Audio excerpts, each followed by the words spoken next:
over 50 million views. You're listening to The Joe Cronin Show. The Joe Cronin Show. The Joe Cronin Show. I hope you hang your mother. This country sucks! This place sucks! CNN masturbated all fucking day. I hope you hang your mother. Dude, I will eat your fucking asshole out and then spit it into your mouth, baby bird style.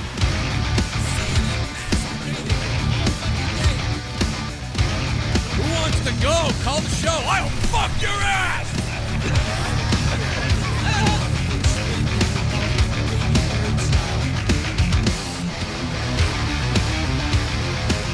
I want to kill myself! If I think it sucks, I tell you! The Joe Cronin Show.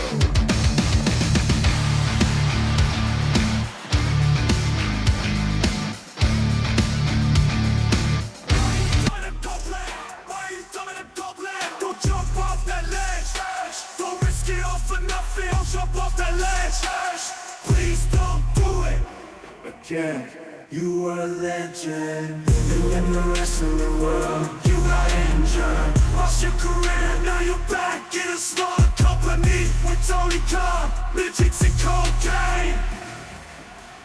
Adam Copeland, why did you jump off that fucking cage? You could have killed yourself, now you're really injured in a rage. Why you done it, Copeland? Why you done it, Copeland? Don't jump off that ledge. Don't risk it all for nothing. Don't jump off that ledge. Please don't do it again.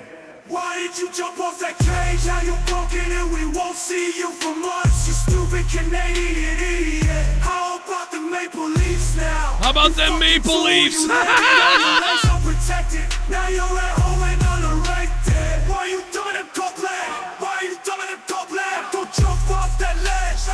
Don't risk it all for nothing. Don't jump off that ledge. Please don't do it again. You were a legend.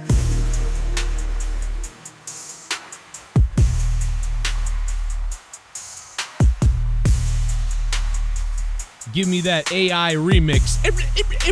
Remix. Joe Cronin Show. Joe Cronin. Remix. Cracker. Why you done made him Copeland? Why you done made him Copeland? Don't jump off that ledge, edge. Don't risk it all for nothing. Don't jump off that ledge, edge. Please don't do it again. You were a legend in the wrestling world. You got injured, lost your career. Now you're back in a smaller company with Tony Khan, midgets and cocaine. Edge, Adam Copeland. Why did you jump off that fucking cage? You could have killed yourself. Now you're really injured in a rage. Why you done made him Copeland? Why you done made him Copeland? Don't jump off that ledge, edge. Don't risk it all for nothing. Don't jump off that ledge, edge. Please don't do it again. Why did you jump off that cage? Now you're broken and we won't see you for months. You stupid Canadian. How about the Maple Leafs now? You fucking fool. You landed on your legs unprotected. Now you're at home and unerected. Why you done made him Copeland? Why you done made him Copeland? Why you done made him Copeland? Don't jump off that ledge, edge. Don't risk it all for nothing. Don't jump off that ledge, edge. Please don't do it again.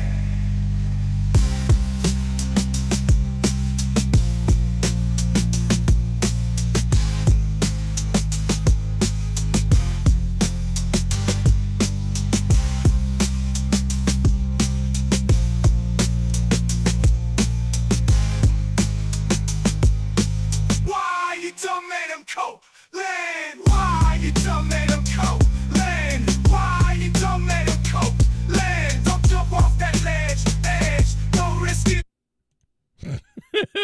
Why you done made him Copeland? Let's, we're being a little hard.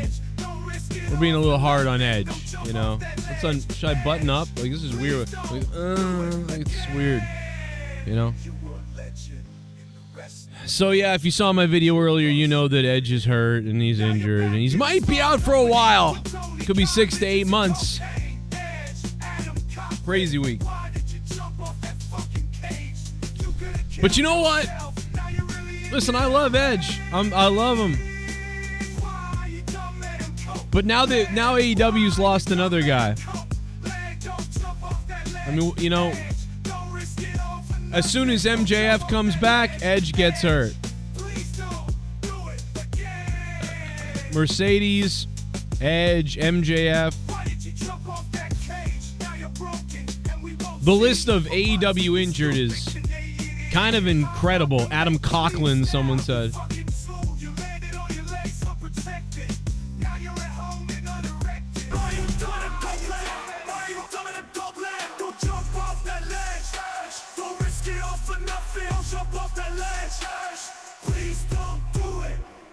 Please don't do it, Edge. What's up on a Tuesday night? Good to be here. The best thing you guys can do right now is click that like button and stick the thumb up my ass. We got Ghosts from the Coast in the house. Look at him. Hacksaw. Luis Urdaneta. Shout out to all the people who became patrons and members. Unbelievable. We're about to start the show up. I'm just making sure the alert goes out to everybody. We're live! Hit that like button, baby. What's up, Prime? Mysterious Black is here.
About them Maple Leafs, Adam, huh?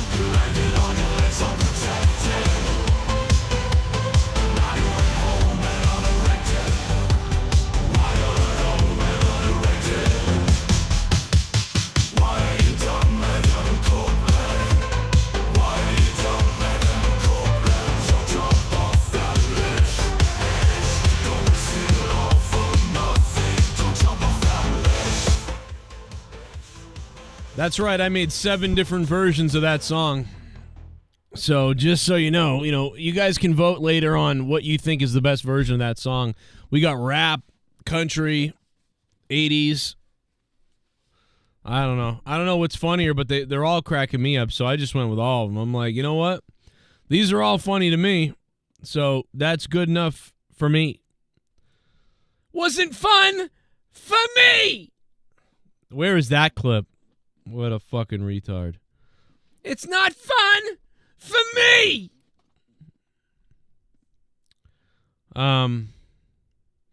It's going to be funny one day when somebody like that who fucks around gets murdered by one of these fucking nutcases out there who will fucking find you. You know? That is the ultimate fuck around and find out. I got a fire burning behind me. We got a lot on the news here tonight for wrestling news. We got Mark Henry, Arn Anderson are leaving AEW. Talk about that a little bit. Although who cares, really, with both of those things. And then we got Edge injured. We'll talk more about that. We got Becky Lynch's probably using AEW for leverage in a WWE contract, it looks like. That's got to be what this is. I think she's taking a break, spending time with the kiddo. Probably wants to raise the kid. So I'm going to bet that Becky Lynch is basically... I think Becky Lynch is trying to make a play for more time off and more money, right? More money, less wrestling, more time off, more flexible schedule. And she has that power right now. And more than, maybe even more than more money is just like more time off and more time with her kid and things like that. So that's probably a big deal here. That's probably the biggest thing. So, we'll see if that's what it is. Tony Khan's not happy about the TV deal. I mean, there's kind of a lot there. I can't wait to hear some of that. I don't know, bro. I mean, like the AEW's a mess. The show the other night was pretty good, though. The pay-per-view was pretty good. I said this early with Edge. I was like, it was a great match. That spot really had nothing to do with the match. It didn't look good. It was kind of neat, but it really wasn't that great. I mean, Edge could have just gone on to the top turnbuckle and jumped off through the table, and I would have been happy. You know what I mean? I would have never thought he should have gone to the top of the cage. I never would have thought that. I wouldn't even have thought that. I would have thought, cool spot, cool moment. He doesn't need to go on top of the cage. Because at this point, too, we've seen it so much from other people that, like, him going up there, really, it doesn't make much of a difference. The match was already crazy and good. So, yeah, I think Becky Lynch, wants that time with her kid, time off, maybe more money. And so she's going to use this time to see what AEW will offer her. Sasha's already there. Mercedes is already there. I just find it very hard to believe. And I bet WWE to an extent knows this. This could take a while because Seth Rollins is probably not leaving WWE. Seth Rollins is there for a bit, So they know that. And they probably think, well, she doesn't want to leave her husband. Although others have done this before, so she's got to play like for real. Like I might leave for real. She's got to make it very serious to the point where they'll come after her to be like, okay, here you go. And in the meantime, she's really probably talking to AEW and trying to see what they'll offer her and then taking it back to WWE of, they're going to give me, they want to give me $2 million. They want to make me one of the highest paid women or whatever it is, and probably give her less, appearances. So, I mean, could we all be wrong? Could she really be fully retiring where she wants to go have babies and that's it? Yeah, but it didn't feel like that was it. But you could see it on her face. I mean, did anybody watch Becky Lynch closely? I mean, you knew, like, oh my God, she's going to lose this match for sure. Like, that's definitely happening. But, dude, when you looked at her face, it was crazy. She had a look like she might cry at any point. A look like, I'm going to cry on her face the other day when she was on her way to the ring. She looked like she was going to cry.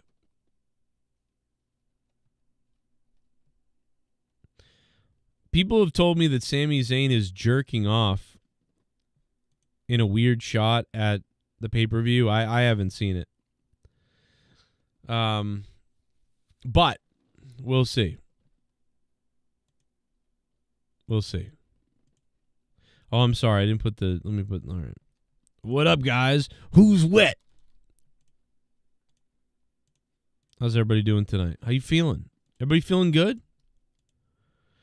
Is everybody feeling weird tonight in the chat? Let me put the link up for you. I got a couple people that are going to be coming on. I'm sure some people want to be jumping on tonight. Jake Hager's a free agent. Robbie just said on Discord. Is that true? Jake Hager's gone too? Are you for real? Imagine Jack Swagger back in WWE. He's back. There's the dono link. My bad. My bad, Steve. No, really? Oh, give me that rap version again. We're just we're getting into the show here. I don't know how long. What is this? Let me get that first one again.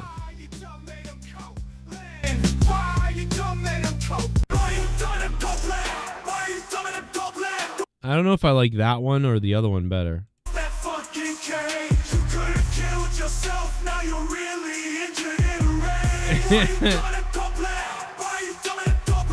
Why you dumbing them Copeland? Why you dumbing them Copeland? Like, what the fuck is that, bro? This is like the Linkin Park one, this one. It's just missing like the really loud scream part, chorus. Why you dumbing them Copeland? Don't jump off that ledge, edge. Don't risk it all for nothing. Don't jump off that ledge, edge. Please don't do it again.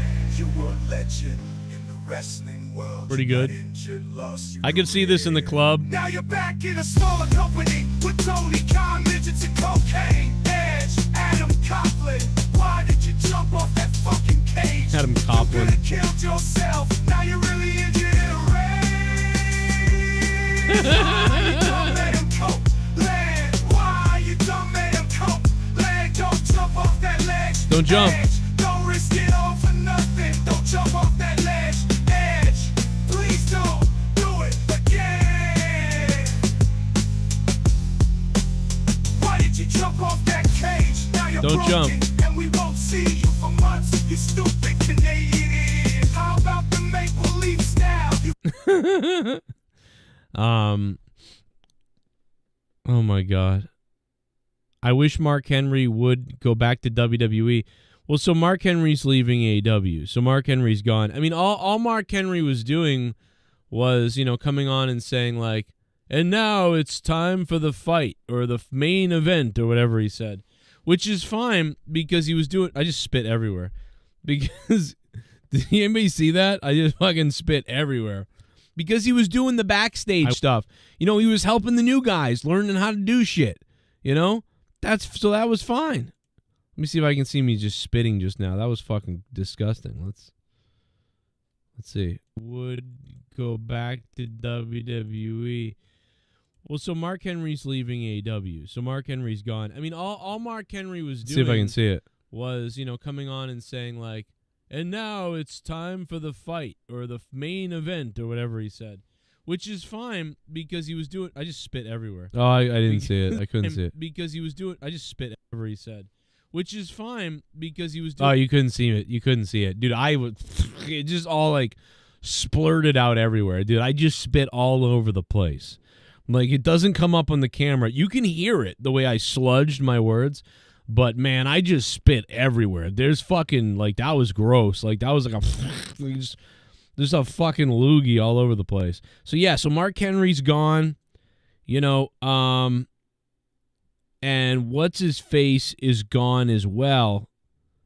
Arn Anderson is gone, too. So some of the veteran backstage guys that they brought in to sort of help solidify the deal, they're gone. I'm assuming because they paid them a lot of money to do very little, to be honest. And Tony Khan probably figured, listen, I'm not paying fucking Legends contracts anymore. So I'm going to go ahead and release these people. Or they didn't want to sign again. I mean, maybe that's the case, but I don't know. I'm going to bet that they didn't want to sign because I almost feel like Tony Khan would hold on to these fuckers. But maybe not. Maybe logistics. I mean, things aren't great right now. By the way, guys, speaking of not great, we got to get the likes up. Let's get 100 likes. Like, what are we doing? What are we doing? Let's get those likes up. We got to get those likes up, guys. Come on. This is retarded.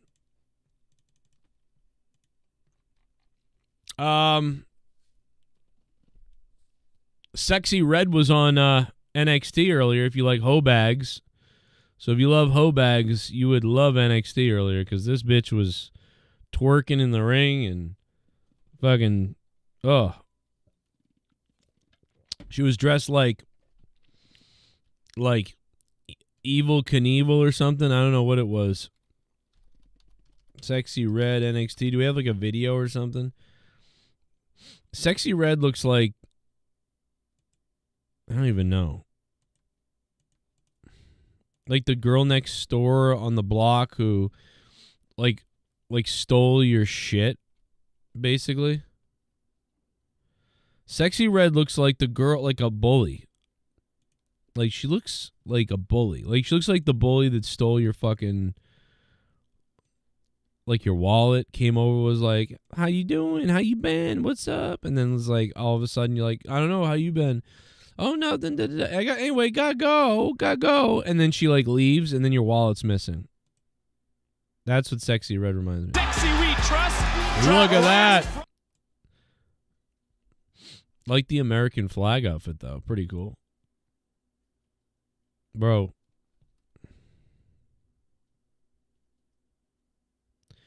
What are they giving Sexy Red, like a belt? Like what's going on here? Stay tuned. You guys heard it here first. Battlegrounds host, our very own Sexy Red. Now, since you are our special guest, I have one more thing for you to do if you don't mind. Can I get a drum roll, please? Drum roll, please. Sexy Red is better talking than The Rock's daughter, I feel like.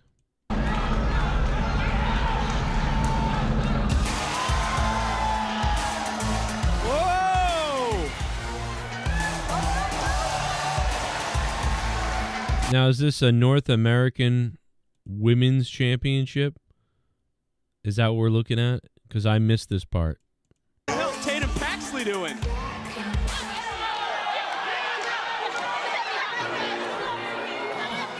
Sexy Red pulling that belt. They're going to break that fucking title belt. For that women's North American title. Okay, all right. Well, that was it. I mean, listen, I thought it was...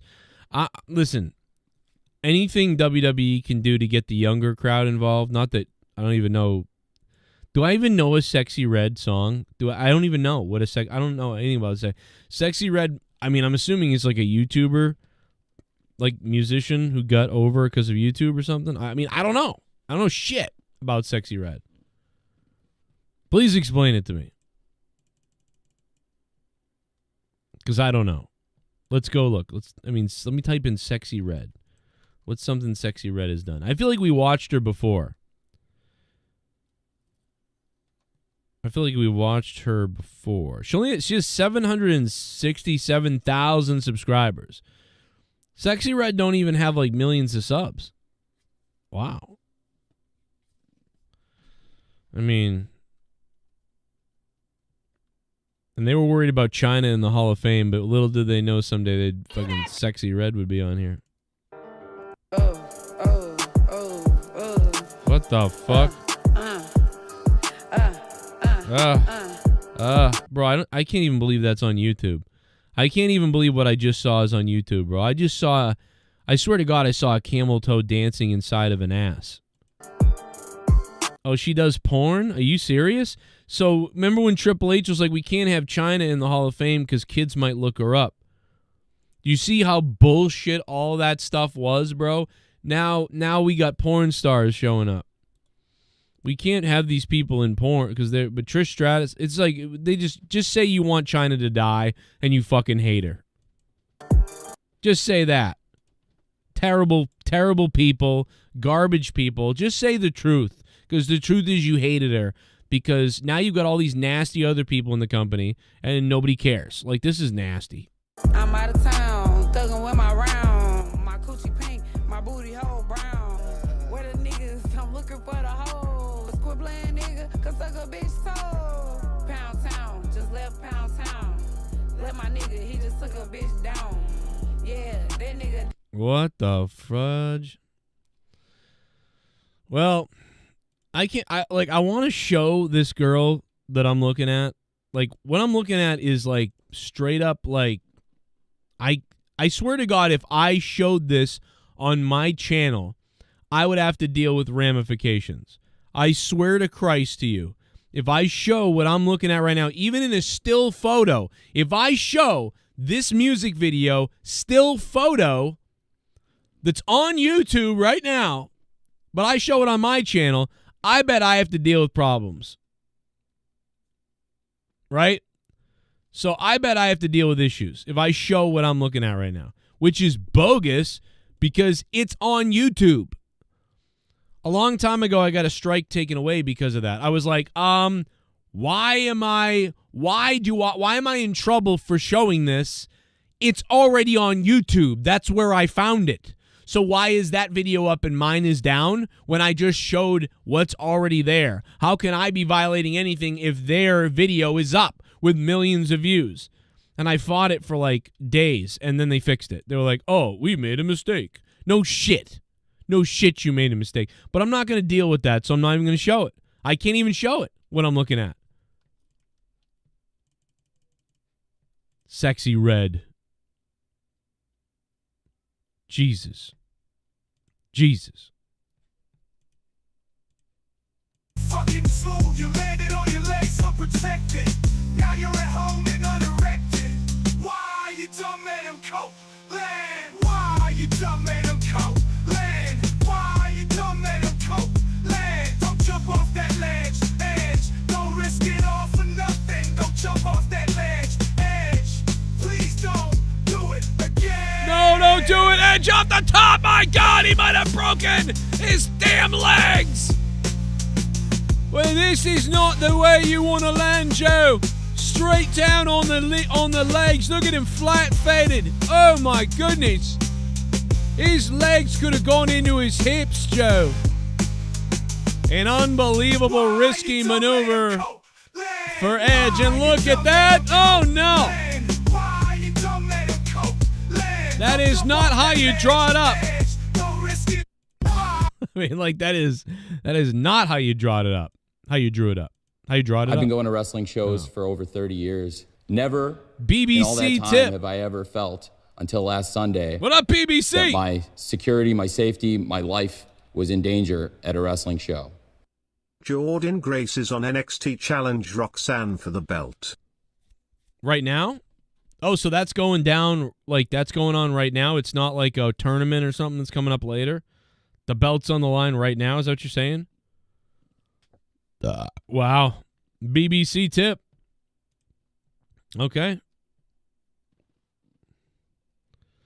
What up? I hope I don't, I'm not into anybody on NXT really. I mean, the one thing I'll say is I don't even think I would have turned on NXT tonight if Sexy Red wasn't showing up there. So I guess it worked, right? Because I'm talking about it and I'm thinking about it and I'm looking at her. She looks kind of hot to me a little bit, a little ghetto hot, if you want to call it that. I don't know.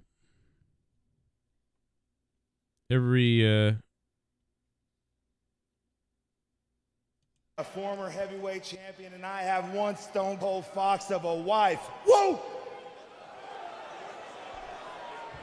Now, you may think you know my abilities in this ring, but I promise you, you don't know jack. From this point on, forget everything that you think you may know.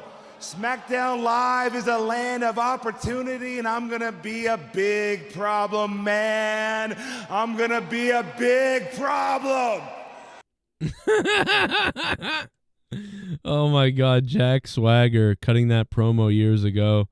And Drew McIntyre apparently retweeted it today, or tweeted this video out today. And he said every Priest promo since becoming champion and losing Rhea. Oh my God, dude. Drew McIntyre is killing me, dude. Drew McIntyre trying to keep up with Punk. Every Priest promo since becoming champion and losing Rhea. Oh my God. That is funny. That is hilarious. Oh my God, Drew. So maybe when Swagger gets back to WWE, he might be coming to look for Drew at this point with that type of shit. And look at his look. How he looks. Look at his look. Yo, look at his look. Look at his look. He looks like a crook. Look at him. Look like he look. Look at his look that he looks. Look what he looks like a crook. I'm coming for you. Celsius. I'm coming for you. I look like a crook. And look at his look. How he looks. Yo. Look at his look. How he looks. Yo. Look at his look. How he looks. Come on, look at his look. How he looks. Look at his look. You get shook. Shook. Look at his look. You getting shook. Look at his look. How he looks. Look at his look. He looks like a crook. Look at his look. You getting kind of shook. Look at his look. Look at his look. How he looks. Look at his look. You should. Bro, I drank a Celsius today. You're right. That shit is straight crack. Anyway, tough break for AEW. They can't catch a fucking break. Pun intended, Edge, you fucking idiot. Who lands like that? Who lands like that? Yeah, I just don't think he knew how to. It's like he couldn't commit to it, but was and not committing to it and being a little bit of afraid or being trying to be safe is what got him hurt. That's the crazy thing. Trying to be safe got him hurt. Yeah, Celsius is straight crack. If you guys want to try Celsius for yourself right now, use my code. It's in the chat right now. So it's in the chat right now. If you got Amazon, you can go to my Amazon link to the store and you can buy Celsius. I have it recommended as the Kiwi Guava. This one's really good. This shit has cyanide in it. Probably someday we're all going to sue Celsius and in some kind of $1 billion lawsuit for some kind of cancer. But my God, it's so much smoother than Monster and Red Bull. Red Bull and Monster make me feel full and disgusting. But Celsius is like way tastier without nasty syrupy sugar stuff.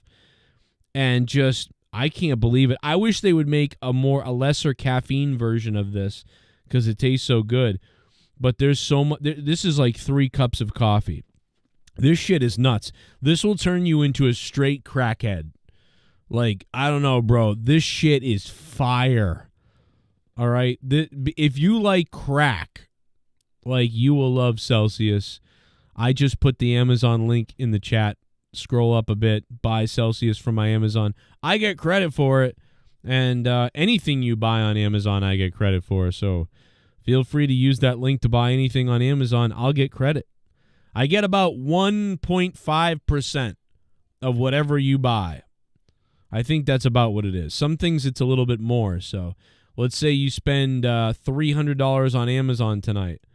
I would get about $5 to $15 out of that somewhere. So, hey, man, use my link for Amazon. It would help the show out. No doubt about it. It'll help me out.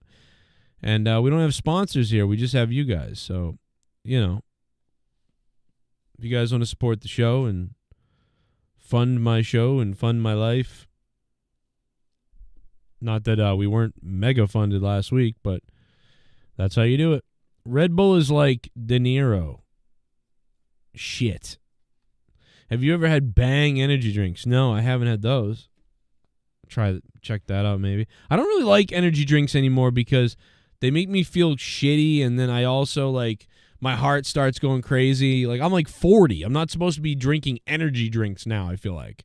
I feel like when you're 40, you don't do it. You slow it down a bit, and you have some coffee, and that's it. Like, normally I just stick to black coffee. But even black coffee, if I drink a whole cup of it, might start making me like, oh, and I get anxiety and panic attacks and shit. So, I got to be careful. I don't know why, but it triggers them. So I got to be a little careful. And I know that you're saying, well, then why would you drink this? Well, because I usually drink a quarter of it. I will drink a quarter of this and then literally throw it out a lot of times. Or I'll put a cover over it and put it back, and I'll come back tomorrow for the rest. Because if I drank this whole can, I will never drink this whole can. If I drank this whole can, I would turn into a raging psycho. And, worse than you've ever seen. Dude, last week when the donations were coming in, I was loaded on Celsius, I think, if I remember. Yes, I was. And the donations were making me so excited and crazy that my heart was going at a crazy rate because I was all crazed up. And then it coupled with the fact that I drank like 70% of a Celsius, and at times I was like, I could like, dude, like I almost died, bro. Like I think if a couple more had come in, we could have killed Joe. You know what I mean? Because that shit really rocks you. Yep, I drink big black coffee. It's crazy, dude. I'll go when I'm at like Dunkin' Donuts. I'll be like, I'll take a hot black, small hot black, and the guy will be like, small hot black, okay, or large black hot. And I'm like, yeah. I think the other day I was in the speaker and he goes, so you said large black hot, and I was like, yeah. You know, he was like, pull up, and he was like laughing, and I'm like, yeah, you know why we're laughing. You know what I said. You know, like, bro, I'm a sick person. What's wrong with me? Don't do it, Edge. Don't do it. No. Don't do it. Don't you do it. How about the Maple Leafs? Stupid Edge. Don't do it, Edge, you idiot. Now you're back in a smaller company with Tony, Khan, midgets, and cocaine. Edge, Adam, Copeland. Why did you jump off that fucking cage? You could have killed yourself. Now you're really injured in a rage. Yay! Why you got Copeland? Yay! Like, what is that? Well, I played it earlier on my video about Edge, but let's hear from Edge. Real quickly, let's play that. Let me go to my clip from earlier because I've got it. Let me play it real quickly. Hold on a second. Let's see. Let me dial it up because I want you to hear, for the people that didn't hear my video earlier today, I want you to hear what Edge said because it's crazy. Where's my video? Play it real quick from earlier. Most people heard it. Well, hit that like, guys, if you could hit that like button too, by the way.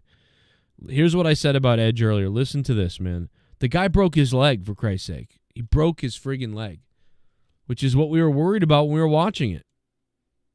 And that's what happened. Before we do that, let me play another donation real quick.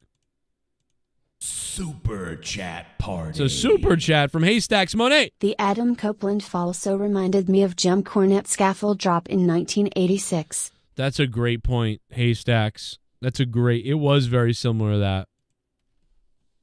In fact, I can't wait to listen to Cornette talk about it.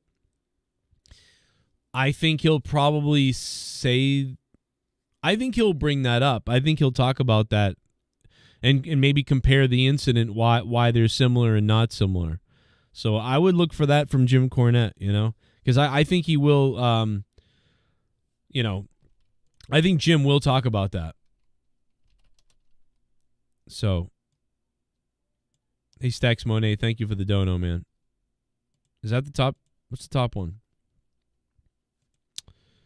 Top dono is Huge Boner.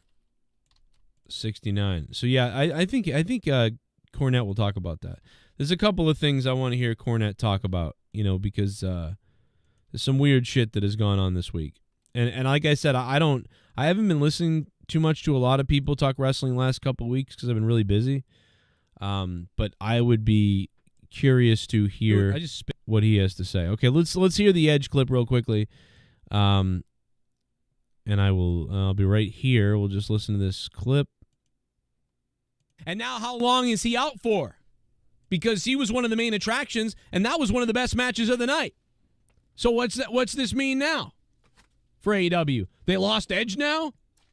What do you think would have been better? If Edge hadn't have jumped off the cage and then we'd have Edge Adam Copeland for the next year available? Or would it be cool if he sidelined for like 6 months? Which one's better? What is this, muted? What are we doing here? What are we doing here? Okay, this is muted. Let's figure this out. Hey, everybody. Oh, Lord. There's no filters that can help this thing. I look like a bag of hammered peaches or something. Anyway, Double or Nothing. Flew back yesterday. Malachi Black dude's an animal. All of the house is black. They're just really, really, really damn good. And as you're about to find out in this video, I guess the house always does win because I gained 2 new friends.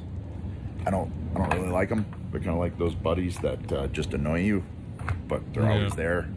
I don't know, maybe I'll name him a Brodium buddy or something. I don't know. Anyway, yeah. I've been feeling really good lately. Been having so much fun in the ring, and I got cocky, I guess is what it really boils down to, and I'm probably a narcissist and egomaniac, and I'll unpack that one day. But yeah, my brain forgets what my body always seems to remember a little late, is that I'm 50, and I need to make better choices. So my body pulled the emergency brake on me the other night, and I ended up fracturing my tibia. By the way, I told Edge, Adam Copeland, he needs to make better choices the second I saw that. So I don't want to hear any fucking person tell me that I'm wrong. Tell me that I'm wrong. I dare you to tell me I'm wrong when the second I saw it, I said there's no fucking way this guy should be doing that. Absolutely not. Unless his family died. Unless Edge's, Adam Copeland's, God forbid, his wife and children were killed in a car fire and he had nothing left to live for but entertain us for wrestling, and he didn't care about his life and he wants to jump off the top of a cage. Fine. Then I understand. But when you got a wife, you got a career, you got everything, and you're rich, and you can act and do all these things that, you know what I mean, we'd all love to do. My God, bro, play it safe. But he's not playing it safe. He's wrestling, which is fine. But good Lord, don't jump off the top of a friggin' cage. You're a legend. You don't need to do that. And I said that the second I saw it. And now that he's injured, I've been clarified on that. I've been legitimized on that. And now he himself is saying, I made a mistake. Which, you know what I mean? Some people wouldn't say that. I'm glad he at least realizes, well, that was dumb. Because Adam Edge Copeland and everything I would think is a lot smarter than me. So. Which is going to require surgery. Don't know the time frame on that yet.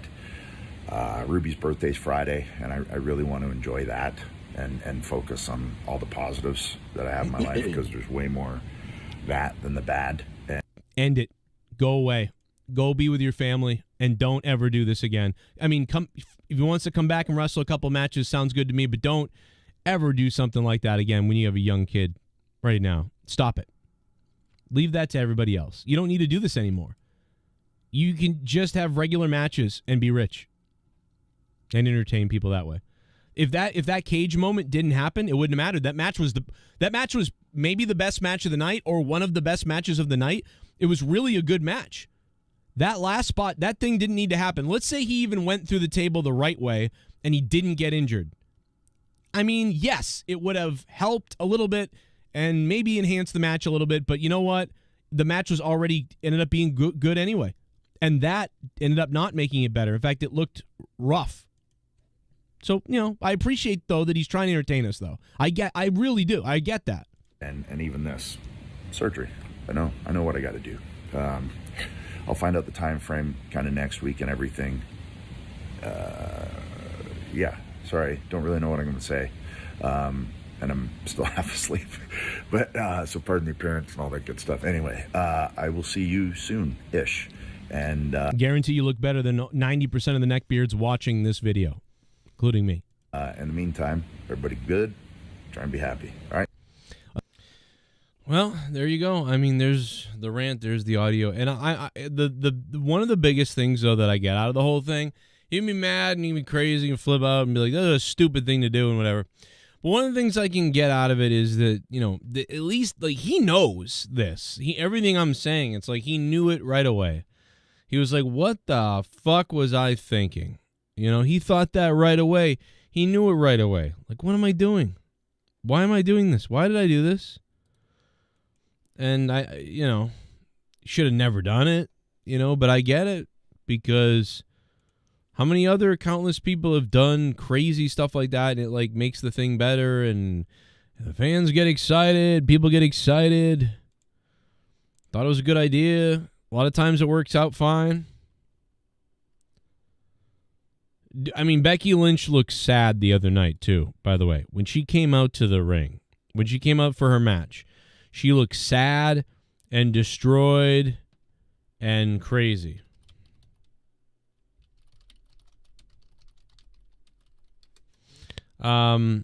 She looked sad and destroyed and like whatever. And then she lost because we thought she'd lose.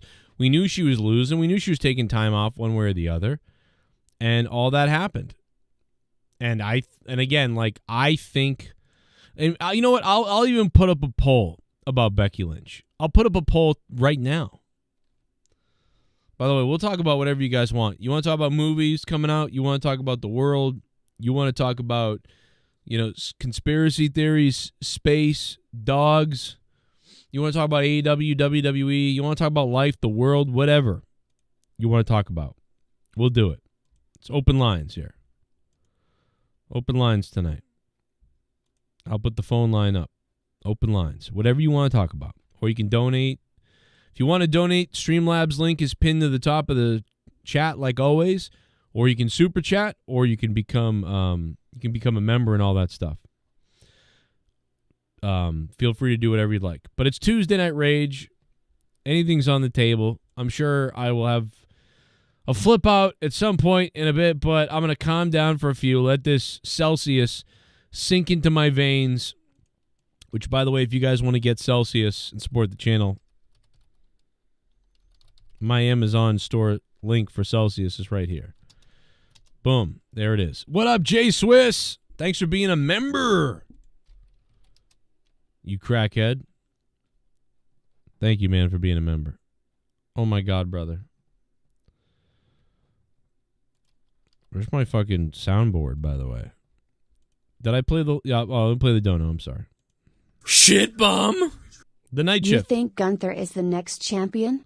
Or Drew? The next champion? Like the next Cody champion? Or which champion? I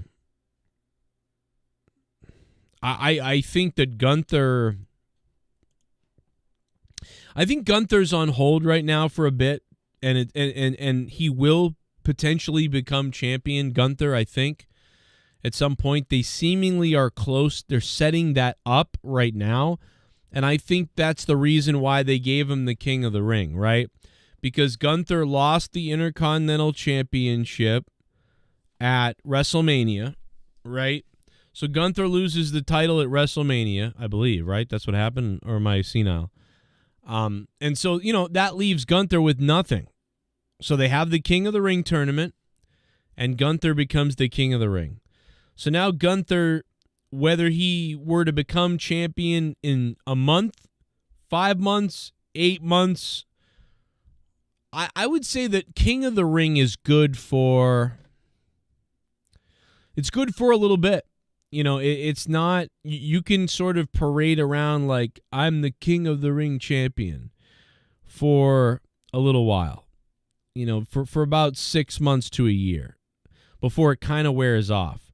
We think about Stone Cold Steve Austin becoming King of the Ring, but that wasn't necessarily to hold him off before he became champion, because that sort of kind of made him, like solidified him as a top dog in the company and even a fan favorite of many people and a top heel and a top guy. That's what Stone Cold it did. And I think this does the same for Gunther in many ways, not the same way as Austin. I mean, if you were to look at the King of the Ring, what, like, of anybody, who did King of the Ring help the most? Of anybody, right? And I'd probably say Stone Cold Steve Austin, number 1, Bret Hart, number 2.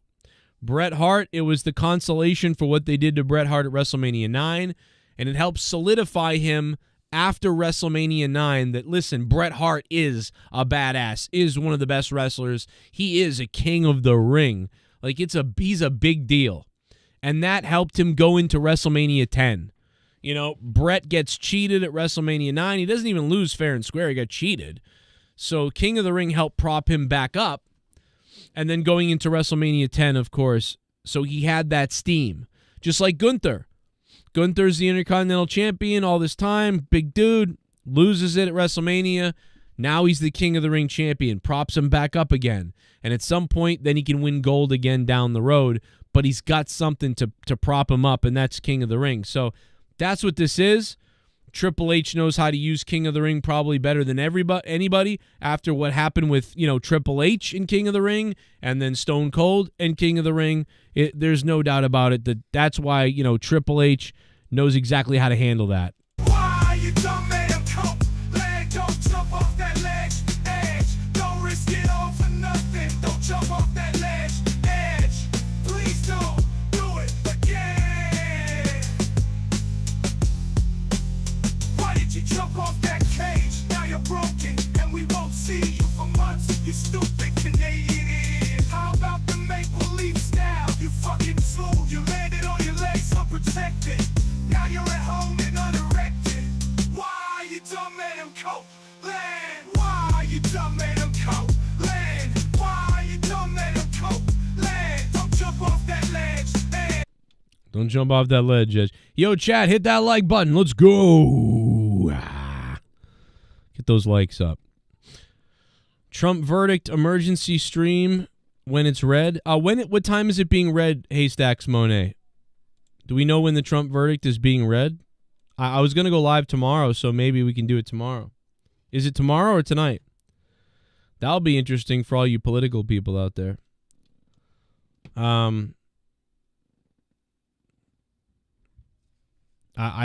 What they're doing to him is very scary. What could happen next? So it could be an all-out fucking Civil War brawl coming, or it could be nothing.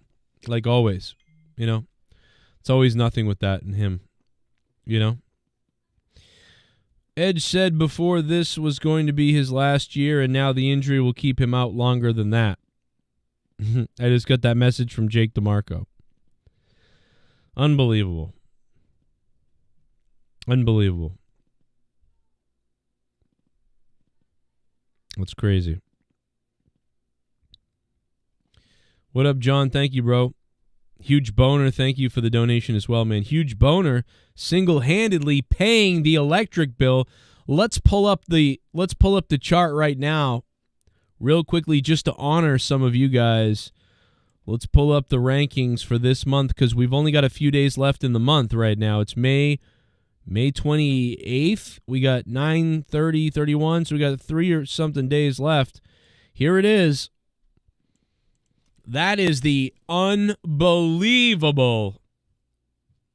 donation leaderboard. That's crazy. Look at this. I mean, for Christ's sake. D. Welsh paying for the electrical bill this month. The Ghost from the Coast paying the gas bill this month. Huge Boner. Well, paying for the groceries and the insurance this month. Sith Negan paying the mortgage this month. And then you're left with the top dog, 205 above Sith, Z-Pain. Z-Pain paying for my tooth operation. A car, because our truck broke down and we only have one vehicle, really. And we're in a fucked up, jam with one car. And I was able to take care of that. I mean, look at this. This is like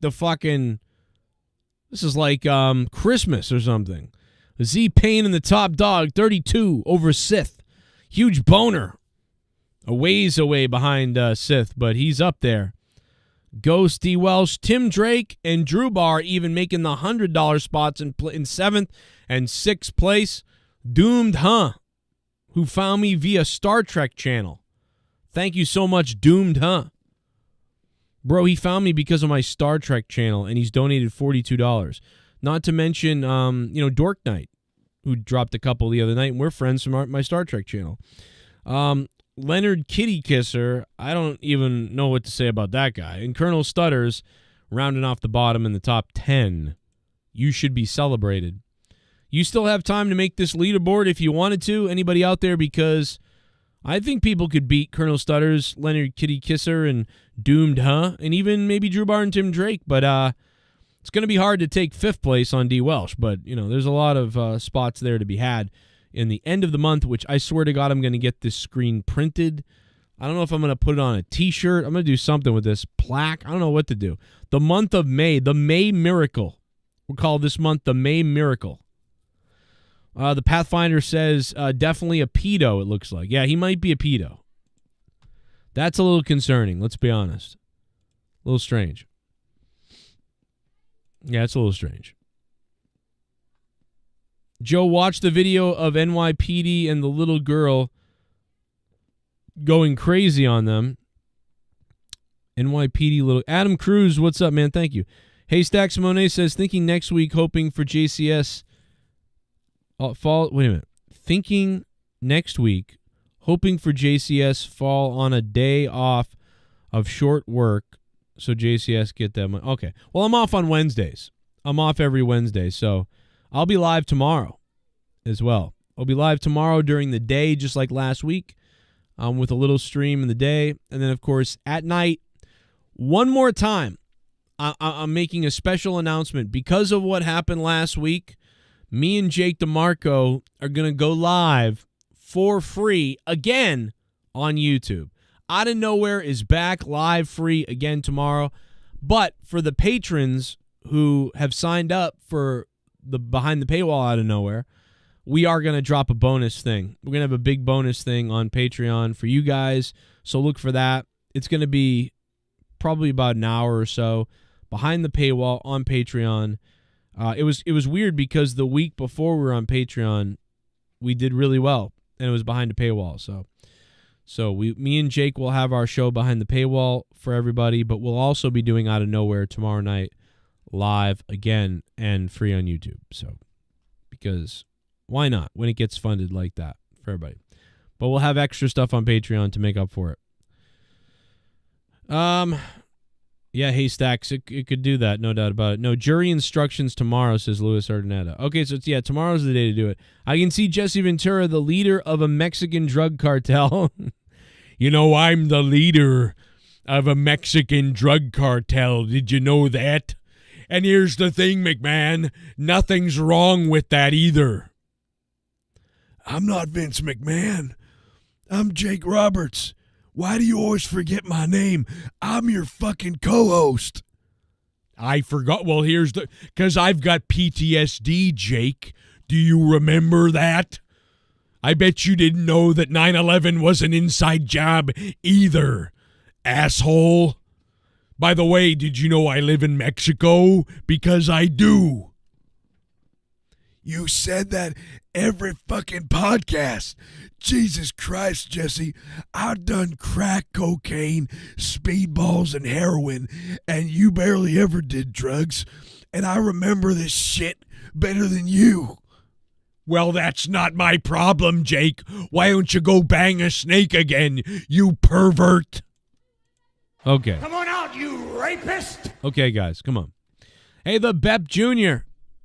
Yo, Bep, how you doing, man? Thank you for becoming a member. Becoming a sweet member. You are, without a doubt, one of the biggest members I've ever seen. Edge, don't do it. Why are you dumb, let him cope? Land, don't jump off that ledge. Edge, don't risk it all for nothing. Don't jump off that ledge. Edge, please don't do it again. You were a legend in the wrestling world. You got injured, lost your career. Now you're back in a smaller company with Tony Khan, midgets, and cocaine. Edge, Adam Copeland, why did you jump off that fucking cage? You could have killed yourself, now you're really injured in a rage. Why are you dumb, let him cope? Land, why are you dumb, let him cope? Land, don't jump off that ledge. Edge, don't risk it all for nothing. Don't jump off that ledge. Edge, please don't do it again. Why did you jump off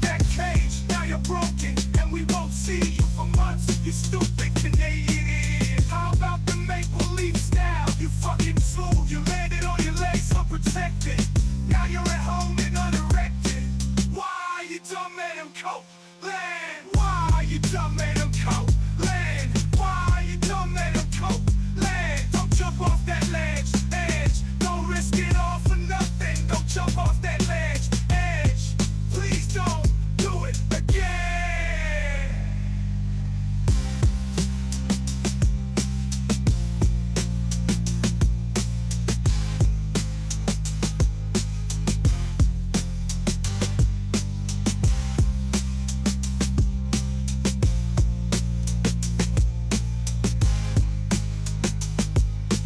Why you done made him cope? Land, why you done made him cope? Land, why you done made him cope? Land, don't jump off that ledge, edge. Don't risk it.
No, Adam, go.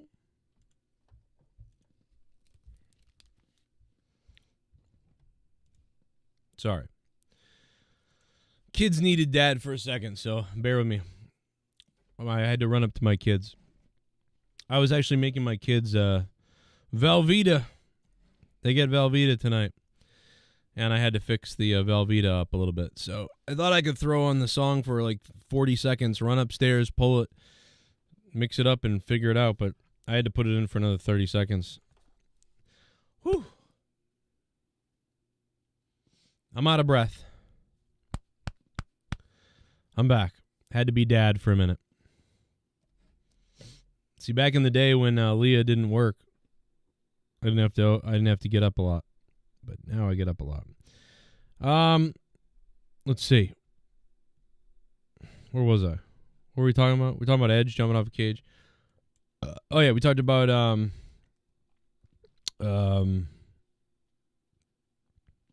Ethan Page is now on NXT. Wait, right now? Oh my God! See, I told you. You're gonna be like, yeah, well, he's gonna go to NXT. There he is. Quite honestly, I don't see a lot in Ethan Page myself right now. I really don't see much to me. But I do think he could be a good, like, NXT guy, and I think he could be a good body for WWE. You know, I just don't see the guy doing too much. Maybe he will and surprise me and whatever. I don't see, I mean, mid-card, that's, I don't know, man. I guess I don't. See, I almost want to say I wouldn't, like, I'm pretending I had the company. I don't know if I would hire. I don't know if I'd sign him. I don't know if I would do anything with him. I'd be like, yeah, you know what? He's good at talking. He's good in the ring. He really should be in a company somewhere, but, like, I almost don't see it. Like, him going to that another level, can he do that? Does he deserve a chance? Probably, but I don't know. I just don't see it. I feel like I don't know, man, but maybe he'll prove me wrong in a whole bunch. I don't know. I just don't see much. But I mean, let's take a look. I mean, do we have another promo? I mean, I don't know. He's got a pretty good promo and everything. He's got a good look. But there's just, I don't know. It's like generic good wrestler guy. I need to see another level from the guy. Cool, we're live. I'm talking to the people. I'm talking to everybody at home. Good. I came out here to ask a question. Why? Why? Why? Why the hell is Ethan Page not on TV every single week? Why the hell does Ethan Page not have an action figure? Why is Ethan Page not on the bus? Why? Why? Why? Because you look like generic guy number 7. You look like generic guy number 7. That's why. There's nothing extra going on here. You know what? I'm feeling it, guys, and I'm feeling you guys too. Ethan Page deserves better!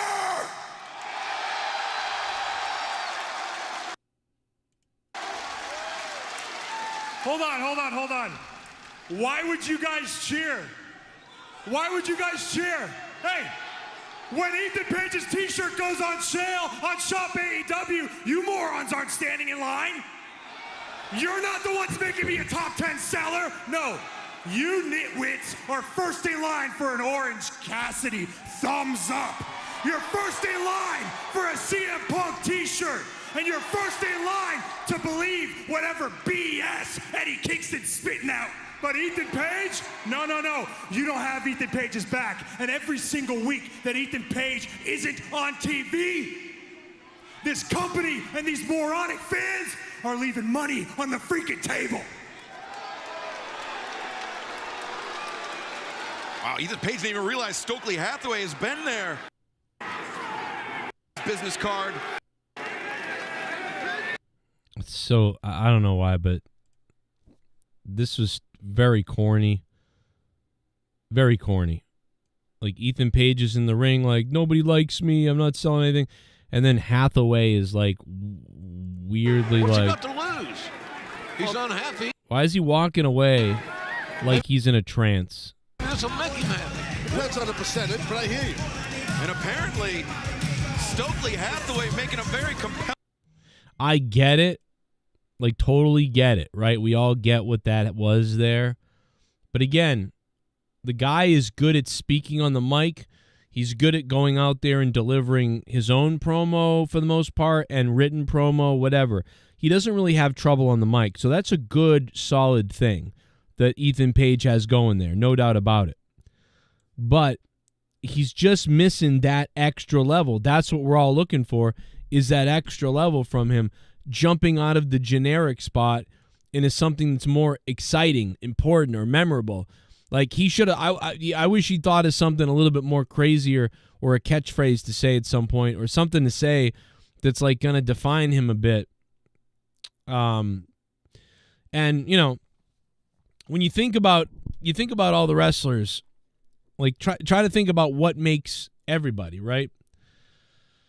What made Stone Cold Steve Austin? Multiple things, actually, right? What made Stone Cold Steve Austin become Stone Cold Steve Austin? Well, his rivalry with Bret Hart, his King of the Ring appearance, like the wrestling and the promo at the end, more importantly. So all these things helped make Stone Cold. Stone Cold is a good example. Stone Cold Steve Austin is actually an amazing example of everything coming together. He's got a great rivalry with a star, Bret Hart. He's got a up against all odds impressive tournament win, King of the Ring. He cuts a massive promo that creates a catchphrase or a slogan, Austin 316. Boom. He sells merchandise, Austin 316. Boom. It's like everything that could align, from wrestled his ass off impressively, cut a major promo, created a catchphrase by accident, and then was in a rivalry with one of the best. and had one of the best rivalries ever. All of those things came together. For The Rock, it's, joined a faction like Nation of Domination, outshined everybody, cut impressive promos on the mic, and you could argue that, The Rock had a important rivalry with D-Generation X and Triple H. And so from there, it's like those are the formulas. If you can make all of those things happen, you've got a recipe for success. Whether that success breeds the next Stone Cold Steve Austin, or it just breeds like a pretty popular wrestler, or at least makes the whole thing feel important, or a positive situation, right? You should be looking to pair guys up who can have a rivalry that can do all those things. Look at Drew McIntyre and CM Punk. Drew McIntyre and CM Punk are in a rivalry with each other that's really good, and they haven't really wrestled yet. They're cutting really cool promos. CM Punk is one of the best. It's elevated Drew, right? CM Punk is like, when you look at CM Punk versus Drew McIntyre, right? Probably think CM Punk's probably the bigger star all around, right? Probably. Like, let's say Drew McIntyre right now is at a 7 out of 10. And CM Punk is an 8.5 out of 10. Drew McIntyre now feels like an 8. Or an 8.5. Or equal to Punk. Punk has elevated Drew. Drew has elevated himself. So now the two appear to be more important, both of them. Punk feels a little more important, or at least at the top of his game. Drew feels more important and has been elevated. The two guys are going to sell a lot of merch because of this. The two guys can have a rivalry because of this. The two guys can potentially be top stars or top guys in the entire company. CM Punk kind of already is, but, Drew as well. But you could see that fire burning. So even though you're not like creating the next new star, because Drew has already been around a long time and Punk has already been around a long time, and Punk is certainly, a legend now. But it's elevated them to a point of it feels important, right? And also theme music. You can throw that in there too. An exciting entrance. These are all formulas. Exciting rivalry. Great promos, entrance music, great wrestling matches. These are all formulas, and you got to give everybody a score. And I would love to create a site or a thing in an app or something, and maybe I will, where we can score these things. Like, we can look at every guy right now and give them a score. And maybe I'll do that. And give them a score of what's going on, because you could come to that mathematical equation that could tell you, how on track are we to make something happen here or not? I don't know if we are.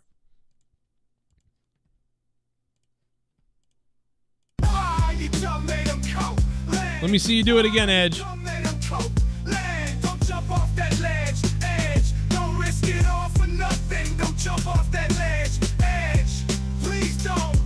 And here's another example of Edge. Edge had a great match this night. Edge is having a really good match, and he has a match with Malachi Black. And now Edge is out for like a year. So, like, Edge can't capitalize on a great match. I mean, hopefully Malachi Black can say the house always, one way or another, the house always wins. Yeah, you won the match, Edge, but I think your career's over. And I think, if I'm not mistaken, Malachi Black had a rivalry a little while ago with somebody else who's gone, too. I don't remember who it is. But I swear to God he did. And then I think he also was one of the last people to face Cody as well.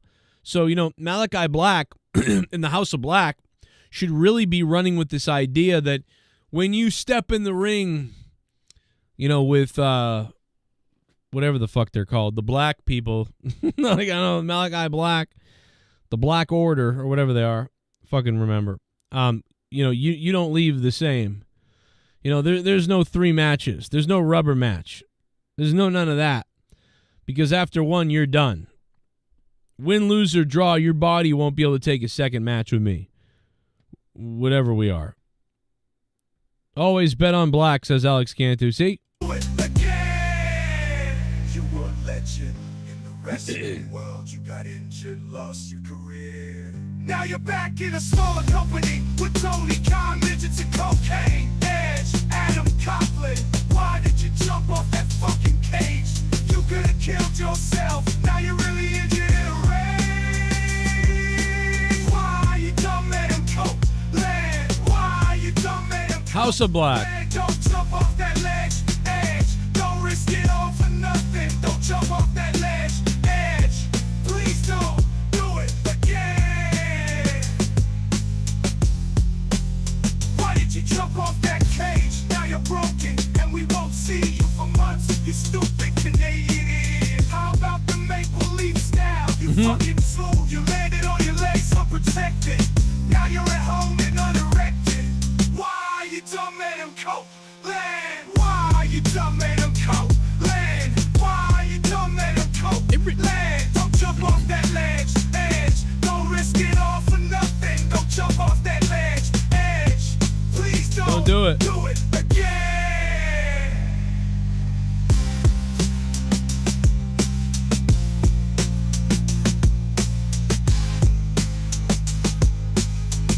You know what they should do is now the House of Black should abduct and like torture Gangrel. That's what they should do. They should abduct Gangrel and they'll just torture him. Sources deny Tony Khan disappointed in the rights offer. So now people are saying that Tony Khan is not upset with the offer. So that's news to me. That's come out just a little while ago. So that's breaking, I guess. I don't know. I think it's breaking news. I want to call it breaking news. That he's not upset about it. Because there was a lot of news like, oh, he's upset at the Warner Brothers deal, and you know Tony Khan's mad about the deal, and I don't know. They're saying that he's not mad now. So we'll have to look into this further. I'm looking. I'm trying to. I mean, this is all just bullshit. Rumor, by the way, like, oh, Tony Khan is happy with the deal. Tony Khan's mad at the deal. You know, like, I mean, we don't fucking really know. Do we really know? We don't. Why are they saying this shit? We don't know. Ridiculous.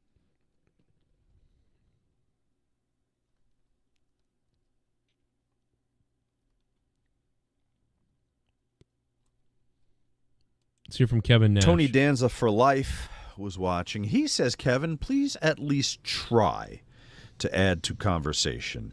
You straight up no-sell Sean when he's obviously trying to segue or get a discussion going. The weed's messing with your memory, dog. You went from articulate to barely able to form a sentence. Love. God damn, Kevin Nash getting roasted on his own podcast. I mean, give the guy a break. He's like 60. You know, he's damaged. He's high on the strongest weed you can get. Lost his son this last year. Good Lord. Fucking Sean Oliver just, yeah, I'll read this comment for you, Kevin. Protect him, Sean. Protect him. Tony on Taxi. Yeah. Well, I mean, Wow. You're entitled to your opinion. You get one. Wow. And sooner or later, you're going to get to a point in your life where you're 64, 65 years old.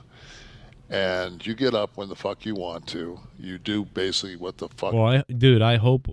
Let me tell you something. I hope when I'm 64, I can get up when I want to and do whatever I want. Sooner or later.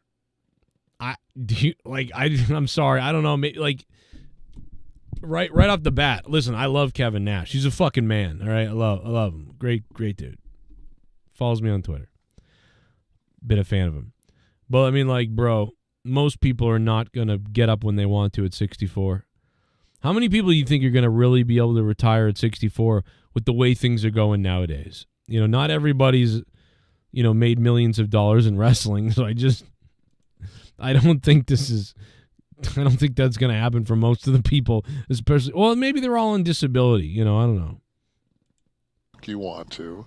You don't answer to anyone. And there are days that I don't fucking really communicate with anybody. I don't talk on the phone. I'm not a fucking big internet guy. I'm not a huge electronic guy. I don't play video games. I watch television. I watch fucking sports. I watch movies. I watch Kennedy assassination documentaries. Over and over again. Copious amount that are on Amazon Prime. Anything I can, I do watch a lot of documentaries. Watch travel shit. Watch anytime it's house. What the hell does this have to?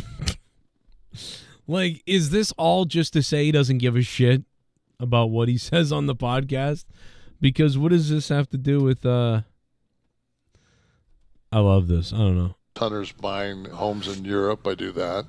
But it's just like, I don't, you're a different human being if you're sitting there in a plane and you're thinking about a 2.5 minute promo that you've got to cut the next time you're on live TV, as instead of somebody that fucking, I'm at Bikini Bottom, I'm fucking Patrick.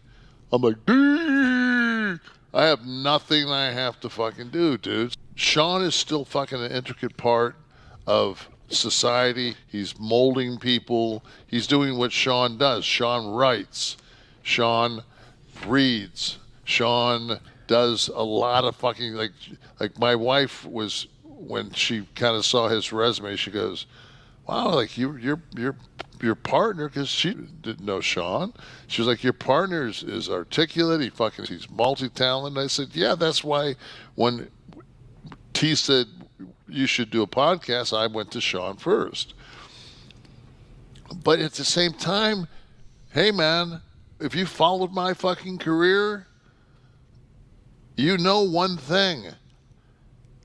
Outsiders, 30 years together, I didn't start the fucking matches. I sat on the apron. I came in the heat. Scott did all the work. It hasn't changed. Okay? I'm a lazy motherfucker. If Sean can fucking carry this show the whole fucking time, I'm not. Hey, Sean fucking can beat him. Fucking, there's no reason for me to tag in. So I'm not stoned. I'm just sitting over. Maybe I'm enjoying Sean's conversation. I love it. I love that Nash is like, this is what I'm fucking saying. Deal with it. He's like, I'm fucking lazy. This is what I used to do with Jake on Raw for the last couple of years. I'd be like, bro, I'm tired as fuck. This show bored the hell out of me. Okay, I just let Jake rant about it, and then I would say like 3 things. You know, Jake would like talk for like 10 minutes about it, and then I'd be like, yep, that's about what I don't know. I can't say anything. I thought it was stupid. That's all I'd say. And people would be like, God damn, Joe. But the difference is I'm still ready to go as far as, you know, ranting and reviewing things. But if it's a run-of-the-mill Raw, like Raw the other night,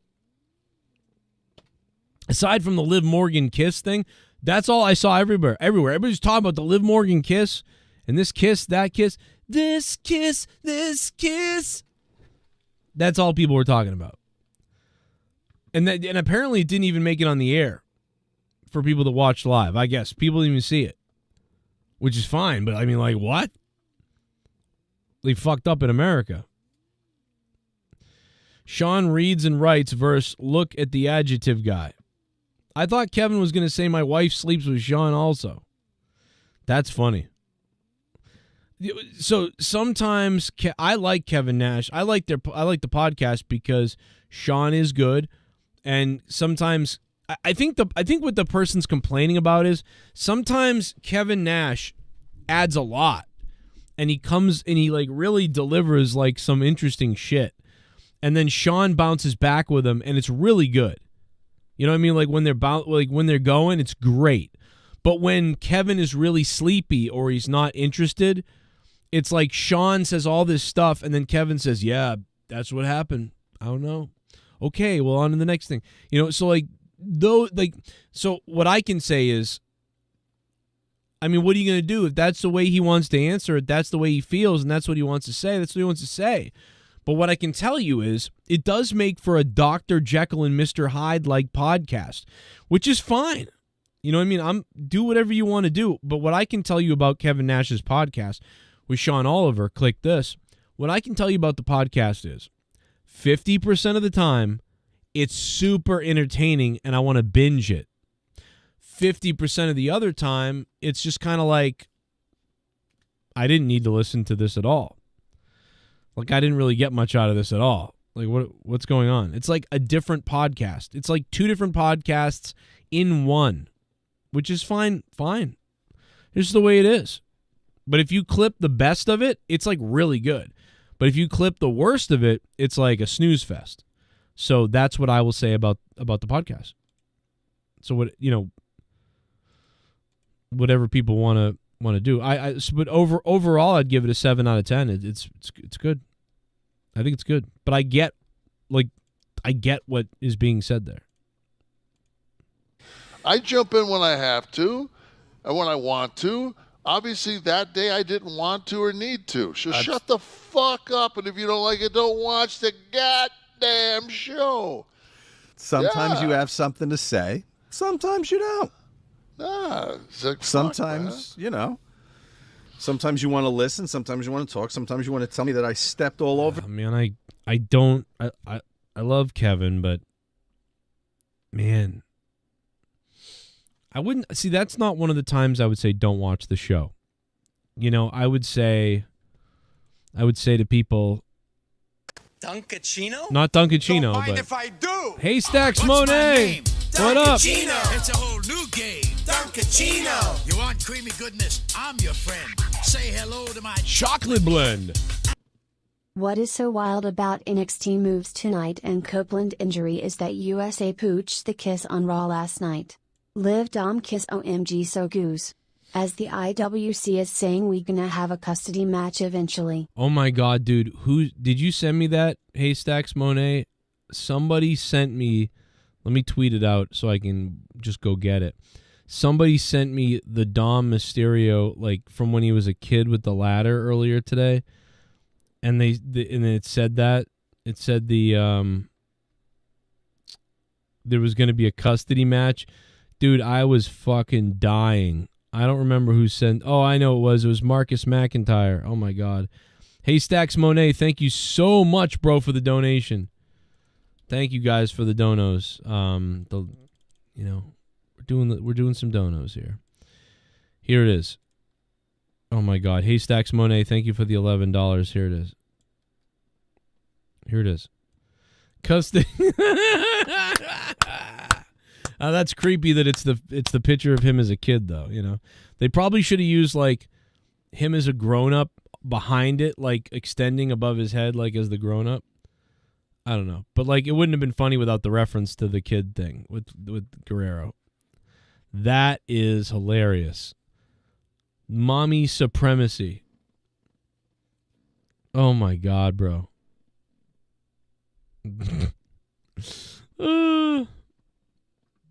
That's fucking hilarious. That's hilarious. Oh my God. Wait till mommy's back, dude. She's gonna flip out. Mommy's gonna throw a fit, bro. Mommy is going to flip out when she gets home. Let's check on Edge, everybody. We got to hit 100 likes. Hit that like button. Quick break to hear what Edge is doing. What's up, Edge? How you doing? Why did you jump off that cage? Oh, no. Oh, no. For months, you stupid Canadian. How about the make-believe style? You fucking fool. You landed on your legs unprotected. Now you're at home and unerected. Why you dumb at him, Copeland? Why you dumb at him, Copeland? Why you dumb at him, Copeland? Don't jump off that ledge, Edge. Don't risk it all for nothing. Don't jump off that ledge, Edge.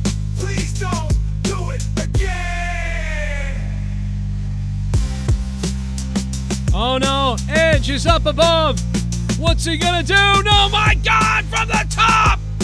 Right through the heart of Malachi Black.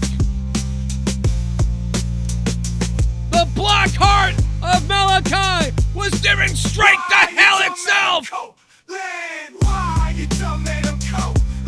Yes, Joe, but Adam might be injured himself. He might have sent himself to hell. I don't know, man. Sorry.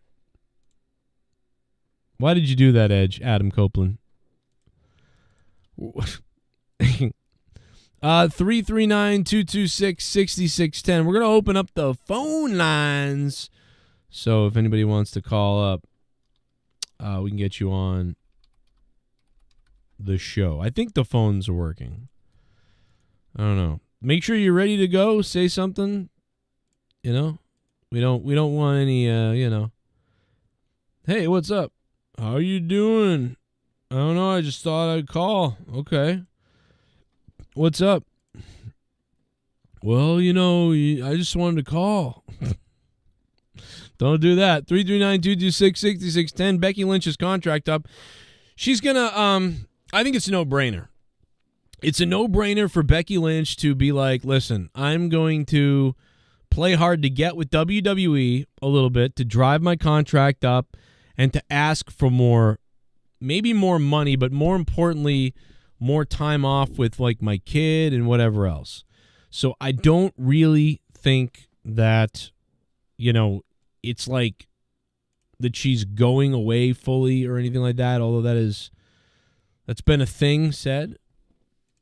I just think, it's to get those, more than anything, get the hours, get the time, with the kid off the road. Like I've only got to appear at, 2 Raws, 2 times a month and a pay-per-view, all the pay-per-views and 2 times, whatever it is, like the Roman Reigns schedule, that's what everybody's looking for, is that time.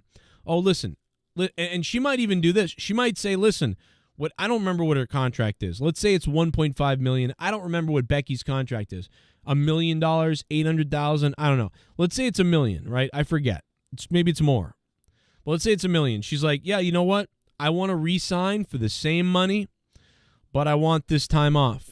So her schedule is like 30% less, and she gets the same amount of money. That might be right there what she's looking for. And AEW may offer her as much money and all the time off. And she can say, WWE, hey, listen, WWE, they're offering me the same money with way less schedule. If you can match that, I'll stay. Or beat that, I'll stay. Something like that. And she can go back to AEW and say, hey, AEW, they're willing to give me what you were going to give me and actually a little bit more. And then maybe AEW increases theirs, or maybe they say, no, we can't do better. Whoa. So I don't know. And that's where we're at. 718 somewhere in New York is on the phone. Hello? What's up, Joe? It's Adam. What's up, Adam? Adam Cruz? Yes. Oh, what's up, baby? That's a good connection. Like, you knew it was me. And I know. 718. Right? I know those New York numbers. Yeah. Are you in Brooklyn? Yeah. No, I live in the Bronx. Bronx. I knew it was a B. I'm stupid. Yeah. Boston. And it's crazy because like within the boroughs, they say like we all have like different like accents. I don't know. Like they say, oh well, he's from the Bronx, he talks like this. Well, if he lives in Brooklyn, he talks like this, or he sounds like that. Right. Yeah, and I could see that. I mean, the dialect it's weird in Boston too. I mean, the Italians in Boston have a little bit of a different way of saying stuff. The North Shore people in Massachusetts, and then the South Irish people have the classic Irish Boston accent. And then, then when you get into the Hispanic community, they've got kind of a mix too. And then the black community is like, everybody has like a different dialect. So I kind of get what you're saying. And you guys are smashed into a smaller area. It feels like more people. Yeah. I don't know. I was saying in the comments earlier about like the little girl in the NYPD. I was saying like it's like a must like video, like it's like viral. Like apparently, like she was like the little girl was with her mother, and they like falsely accused her of stealing like a bag, and like the little girl, I don't know how she looked like she was probably like 10 or 11 or something, but right. She went through like a very like mental breakdown in front of like the cops. Really? So, is it the girl is she wearing pink or white? I think she's wearing white. Okay, I think I found it then. What up? I think this is it. Yeah. All Yeah. Urban Central is covering it. Okay, so I said that's the video I sent you. Oh, okay, let's see. Let me see if this is it. 'Cause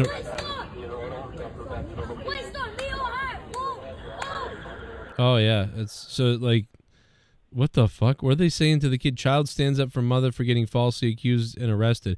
So she got arrested and she didn't do anything? I think like the mother got arrested, but it's how the little girl was reacting that got like people saying, "Oh, she's the like little adult. girl's going crazy," and it's like it's a little girl defending her mother. Checking it out now. This just happened today? I think so, yeah. I'm looking at it now. Let me see. All right, so yeah, you can't hear it probably because I'm playing on Skype. I'll play it in a minute on the air and I'll look at it. But yeah, she seems like she's kind of talking like very adult, like she's cutting a promo on the cops. Like the little girl crashing out on police after mom's falsely accused of shoplifting. Damn Asian cops. No, but okay, so falsely accused. I could see that. I'll check it out. There was some kid the other day that like flipped out too. It was different though. I don't know. Well, what else Like, is up, man? I don't know. I'll play the video though. Yeah, you can play the video. Yeah. All right, baby. I'll let you. Adam, anything else you wanted to say before I go play it? Yeah. I think I told you about my my mother passing and stuff like that. Like, so like anybody there, like just be there for your people and stuff like that. Check on everybody. How old was your mom? She was 68. Mm. And it's crazy because like her birthday is about to be in July. But the odd part is like she had like 3 times she caught COVID and she was at a nursing home. Right. So when she passed away April 20th, and then it's like I was calling my sister before anything even had happened, and my sister was telling me, oh, like my mother was good, my mother was all right, and then it's like I don't know what the fuck, I don't know. Did they? What was it? Well, how'd she die? Like, what was it? It was COVID. Oh, she got COVID the 3rd time. Yeah, she had. Yeah. Well, I mean, I'm betting part of it is because it wears you down like so much. Like, I mean, like my mom got COVID, like my mom was wrong for like 4 months. Like she, you know what I mean? And then recently my mom got stung by a bee, and my mother has had, what's the thing that Omega had? Vertigo. My mother has had vertigo. And even the other day, she was tired. She said she's tired all the time. And when she got home last night, she was like, oh, I was so dizzy. And the vertigo is out of control right now. And it all stems from like COVID. And then after that, when she got stung by the bee, it was like on her face, and her face swelled up. And so, dude, like my mom has been like, it's like all it takes is one little thing. Like you said, like COVID, or you get a pneumonia or something. And and not only that, but she also had like dementia. She had diabetes, all that. So it was like my mother was a strong woman. Yeah. And for the time being, like for me to have to see her in the nursing home, like the way that she was, is like mentally, like sometimes people ain't really all that there, but the well intelligence is there. Oh yeah. So it was like, but for me to see the way my mother was, I couldn't, It's really hard, dude. It's like, oh God, to see the people you love like that is very shocking and hard. Like, yeah. Like my dad, like my dog, my dad. Like when my mom's 72, so she, you know what I mean. I'll be me soon. It's gonna be terrible. I get that. That's hard. Yeah, and it's like, it's like the way that it happened is like, I don't know, it's like I felt like my dreams, it came like to reality and shit. Because the dream that I was having was, yo, like my sister was gonna call me and tell me, yo, like, you know, my mom died and stuff like that. And it's like, that's what exactly what happened. Yeah. So it's like right now, obviously, you know, I'm in the grieving process, you know, but it's like, you know, yeah, I just, you know, I just want people to like really take time to like really think about life, you know, because like life is short, you know. So yeah, you gotta give everybody. Don't leave people in a bad way. My biggest fear is leaving people in the bad way, or the last thing you say to somebody. Be careful, because like I've always thought about that since my dad. When I was 8, I was like, oh my God, you know, we had such a great night. Like I was in the bedroom with my parents and we went to sleep, and like it was such a good night. Like what if I got in a fight with my dad or something that day, and I was like, oh, I hate you, Dad, or something, and then that was the last. Like that would just, you got to be, you know, never leave like that. But I bless your mother, dude. I'm so sorry, man. Yeah, thank you. Like we love you, man. Hang in there. I appreciate it. It probably gets harder. It's harder right now. The craziest part is like that. I'm from New York. Like everybody knows about like mental illness, like, and I feel like that should never be like, you know, it should be visible. Oh yeah, it should be talked about. It should be known about. But the thing is, like in New York, it's out there. Yeah, it's abundant. But the thing is people that they keep it a secret and they want to like hold it in. Like, nah, if you gotta talk. If you gotta vet. Well, yeah, they'll make not talking will make you worse. Like, bro, like that's why we need more psychiatrists and more people to learn what that is, and therapies and stuff, because that allows it to get out, but also allows you to diagnose things. There's so many people running around, they don't know what they have. You know, they don't know what's up, like, it's for sure. But yeah, Adam, I'll play that video for you now, dude, and I hope you're all right, and just hang in there, bro, because it's I'm sure it gets up and you go up and down with it, you know what I mean? And now you're in shock the first couple weeks, 3 weeks even, and now is the time when you start coming out of it a bit, and you got to talk about it so that, you know, as much as you can. But I'm so sorry, bro. Yeah, and, I need to take my butt to Amazon because the motherfuckers, I know they miss me. To Amazon, yeah. Is that where you're working? I told them, I said, baby, I'm gonna come to work Sunday. Yeah.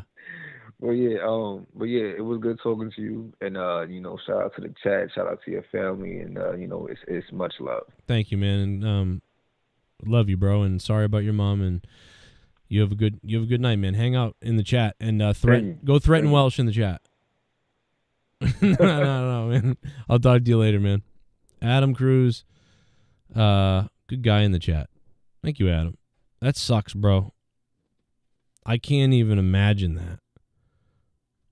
I don't, like, so many people's mothers and fathers, we're losing people now. You know, people are getting older. It's like, I don't know, man.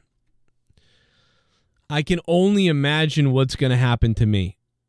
I was pretty much raised by my mother my whole life with no father because my dad died when I was 8. So, you know, I've been pretty much always supported by my mother. My mom will do anything for me and everybody. My mother loves our kids. Like, that's like, my mother is like everything. In fact, I didn't say goodnight to her tonight because I was busy doing this stuff. And she did text me goodnight. I say goodnight to my mom every night. My wife thinks that's weird, but I'm like, no. Every night I say goodnight to my mom. Just about. And if I don't talk to my mom all day, like the next day I'm calling her for sure.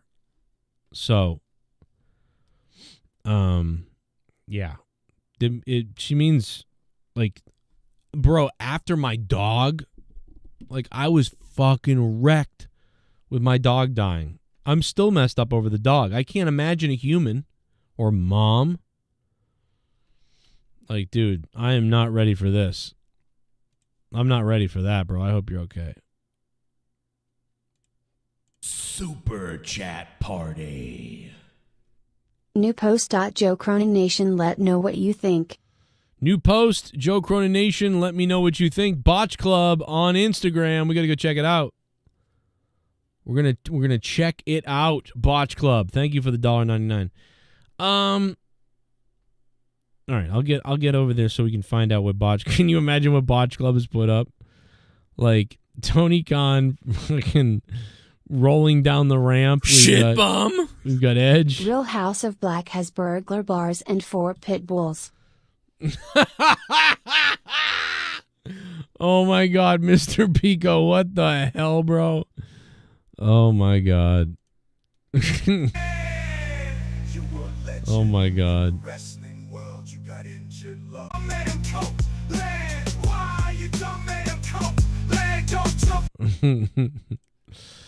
Why would you do that?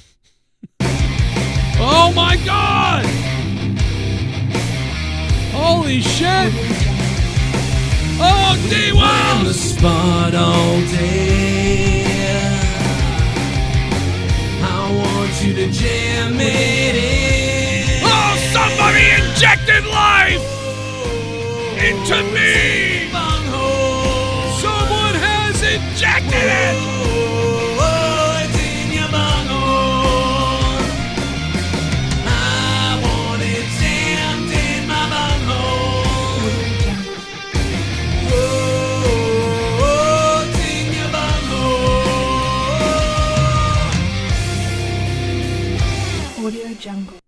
Well, Joe. Good evening. Huge boner, you cheap $12 bitch. Time to kick this show up an extra notch. Ghost from Coast, Spain, Sith, Drew Bar. Oh my God. Jesus Christ. What the hell? That was last Wednesday. D. Welsh. That was last Wednesday. But it's Tuesday night. It's Tuesday night, and D. Welsh is dropping a Hyundai bomb and talking shit to people. Cheap $12 bitch. What the fuck? Oh my God, Welsh. Welsh really going after huge boner. Well, I guess, yeah, the huge boner is. We usually, I guess now that there's 100 on the board. D. Welsh, man, thank you so much. Wow, making some noise. We'll put him up top there. Thank you, D. Welsh. Holy shit. You know, he said he tweeted me earlier today and said that, you know, look out. And I was like, I don't know what that means. Well, that's what it means. A D. Welsh bomb. Kenny Omega bomb, courtesy of D. Welsh, baby. Also, I mean, shit, what do you guys think of the sports? Timberwolves, Milwaukee, we got lots of hockey going on. We're getting down to the nitty-gritty as far as sports goes. D. Welsh. Let's see what's up. The battle for Dom.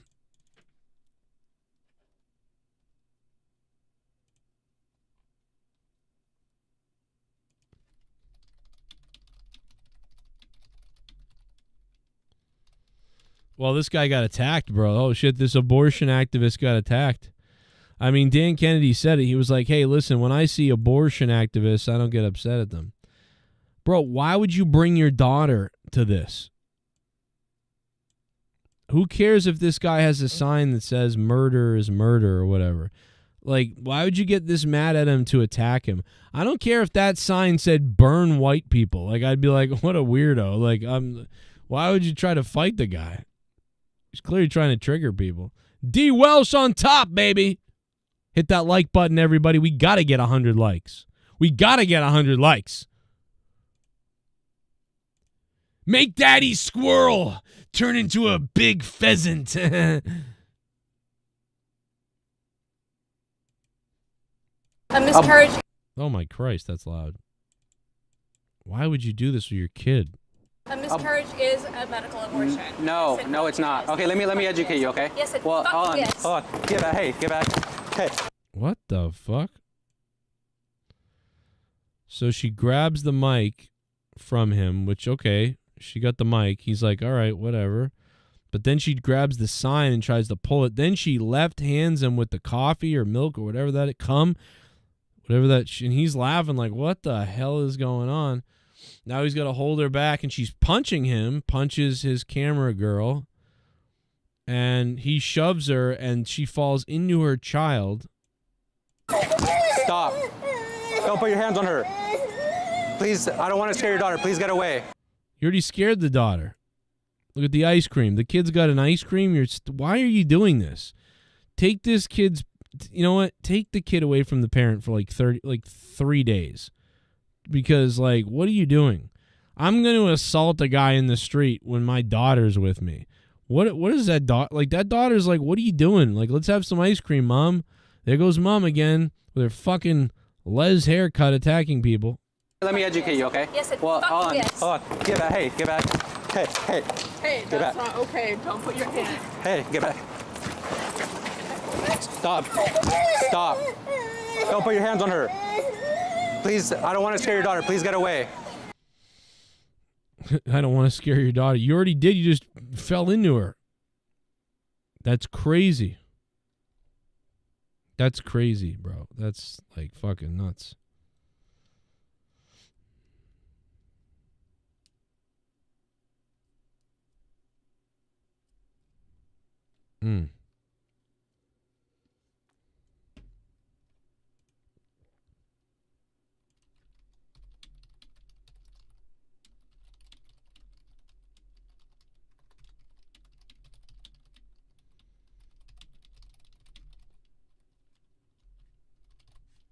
I guess there's a General Hospital actor. He was killed.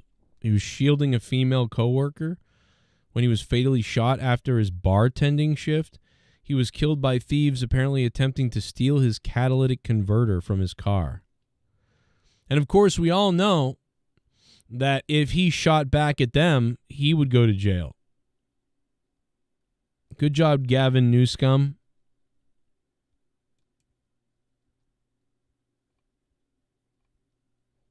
You know? I don't get it. What is wrong with California? God damn, what a weird time. Joe, as long as Joe Biden didn't show up with ice cream, that's right. He was probably looking for her. Like, hey, honey. Hey, you got some ice cream I can borrow? Yeah, Ethan Page debuted in NXT, it looks like. Let's hear that video that Adam sent me with the little girl. I don't know what's going on. Swear to God, bro. I'm gonna punch somebody in the face, bro. Leave me alone. Go somewhere. So y'all let her walk on? No, they got some help. You guys are together. Yeah, but time out. What the fuck I can do right now? It don't take that long for some glasses, my. It don't. Oh my God, bro. I didn't take shit. Oh my God, bro. All the people that they haven't arrested for shoplifting, and this is what's getting arrested. It's like so weird, bro. So many people walking out with buckets of stuff. Where's the glasses at? Y'all got me messed up in my soul, bro. Dude, calm down. Where the fuck are the glasses at? And she was like, calm down, but like, Mom's crazy. I'm trying to figure it out. Calm down. Calm down. Calm down. Calm down. Figure it out, but just because you were with him. Yeah, that's my baby. I didn't steal shit, yo. That's crazy, yo. Y'all really got my mother in handcuffs right now. I see why the little girl's going viral. Y'all really got my mom in handcuffs right now. I love that's a winner right there. That's a family member winner. That's great. Figure it out, but just because you were with him. Yeah, that's my baby. I didn't steal shit, yo. That's crazy, yo. Y'all really got my mother in handcuffs right now. What did she do? She didn't do nothing. Please stop. Please stop. Me or her. Move. Can I get her phone? Can I get her phone? I love you, Mom. Or are you just being a jerk? Can I get it? Okay, calm down. I didn't steal. I didn't steal nothing. Chill out. Like, go see me at the precinct. Juju, listen. Mommy's asking you to calm down. Please calm down. These cops suck. Like, they don't even know how to deal with the kid. They don't even know how to deal with the kid.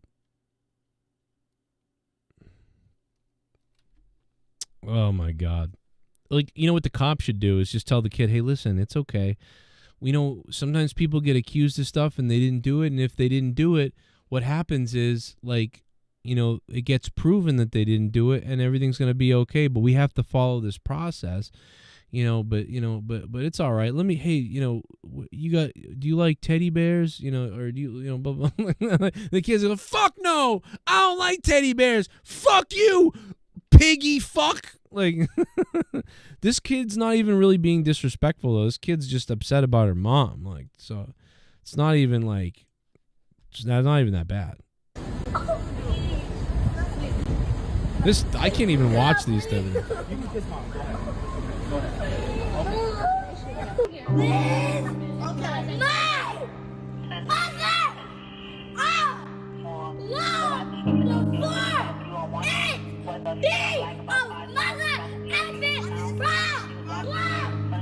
A gray top, and she had a dogger bag. The CV gave the description of a female black with long braids. Going there without our permission. Stop recording it now. You should not be recording it without our permission. You can record people on the sidewalk, but that's funny. This is just sad.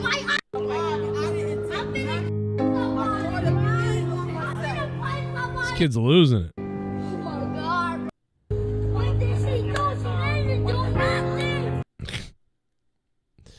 The kid is wild. I don't know what happened. I don't know I don't know the rest of the story. I mean, that's a winning kid though. She doesn't have long braids though, yeah. They definitely must have gotten the wrong person though. I can't imagine that they must have just gotten the wrong person. That's probably what happened. I'm going to bet. Real quickly, the rap song that's taken the world by storm. Listen, you want to hear a different?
Yeah.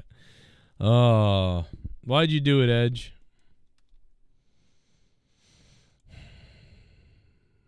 Why'd you do it, Adam Copeland, Edge? So I don't know, Ethan Page, and is Ethan Page being called Ethan Page in NXT? Oh, here's the debut. He's called what's he called?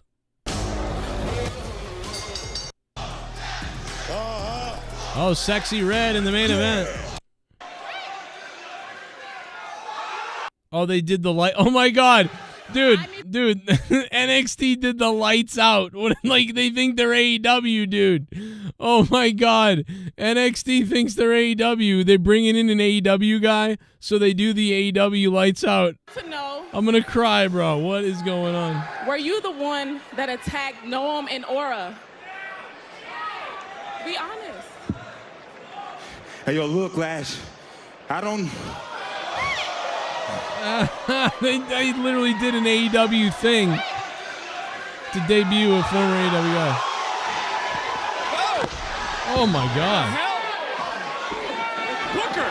Wow. Who the hell is that? Who just... Oh my God! Whoa. Booker, that's Ethan Page! Wasn't he an AEW? Whoa. Trick. Oh my God, they're so lame, bro. What the fuck? I like how they cut him off from saying it. Wasn't he an AEW? Whoa. Trick.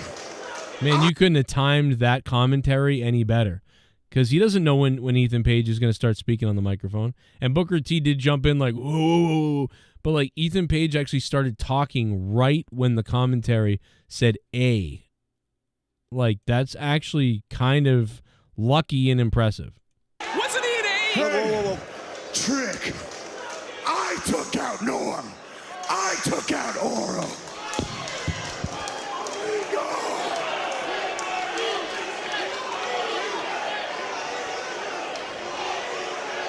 Whoop that trick? Yeah, I'm about to.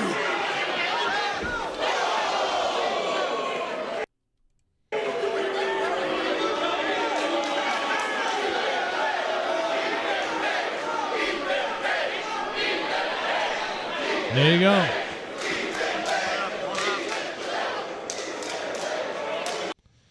And then Ethan Page held up the NXT Championship. And again, like I said, he's so pro at, like, he can cut a promo, he can speak really well, he looks good, all that sort of thing. So he's solid to be in the company. I just don't know, is he gonna do anything beyond this stuff? You know what I mean? I'm thinking way ahead as far as Ethan Page. Like, I'm thinking about, like, will he ever be a top mid-carder? Like, that's what I'm talking about. I know Ethan Page can be a very solid general guy. I know that. Like Ethan Page, but, like, think about it. I think of Ethan Page kind of like Bobby Roode almost, right? And Bobby Roode had the glorious. Bobby Roode was good on the promo. Bobby Roode looked good, and he was a good wrestler. But what happened to Bobby Roode? You know what I mean? So what's going to happen to Ethan Page? And that's the way I feel about Ethan Page when I think about him like that. But he's a great fit for NXT in compatibility with guys and ability to wrestle, and he's got the right. He's at the right age. He feels younger like everybody else. He's actually, I think he's a little bit older than you realize, if I remember right, but I don't really actually remember how old he is. But he does have the charisma. He does have the ability. But, like, can he ever get out of that, that, like, mid-card guy, So I don't know. I didn't see it in AEW, but he's solid. He's a solid guy. He's a guy that, you could see him not making it because he just doesn't stand out enough. But you could see him being in a company for years because he's so, like, I want to say, like, almost kind of like that $1 Million Man spot. The $1 Million Man was great at selling, the wrestling, playing the heel, good promos for the most part, but nothing crazy, but like good promos from $1 Million Man. But luckily for $1 Million Man, he had this great gimmick of the $1 Million Man and the title belt and the whole deal. But, Ethan Page doesn't have that yet. He's just got the other stuff. So he could be a $1 Million Man type of guy. We'll see going forward, though, what he does. If you guys can, hit that like button and stick the thumb way up my ass. Way up my ass. And I want to thank D. Welsh for coming in here tonight and dropping a bomb. Thank you for that. So we're going to go back to the Becky Lynch stuff in a minute. Edge is hurt. We all know about that. We all know Arn Anderson and Mark Henry are gone from AEW. I thought they were good, solid little veteran types to be in the back to help boost the locker room and add some credibility. But for whatever reason, they're leaving, whether it's on their own. Maybe they feel like they can do less with WWE and get paid about as much with a Legends contract and some other stuff maybe. I'm not sure, but, it could be. Oh, the Panthers won! The Panthers in overtime! Pacharo's got to be happy about that, but the New York Rangers, no. Wow. Panthers win in overtime.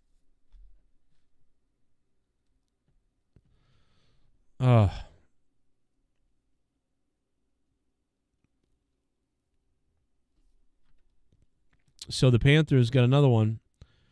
The Panthers are who we thought they were. The Panthers are who I thought they were. And listen, if the Panthers win the cup like I predicted at the beginning of the season, I won't be as mad that the Bruins lost because I'll be like, hey, man, they beat the Maple Leafs, then they lost to the team that won the cup.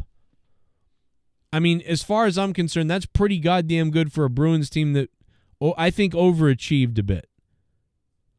The Bruins need to add some better defense next year and one more scorer potentially and maybe one or two other things, like little things, little moves they can make. And they've got the goalie. The Bruins got the goalie.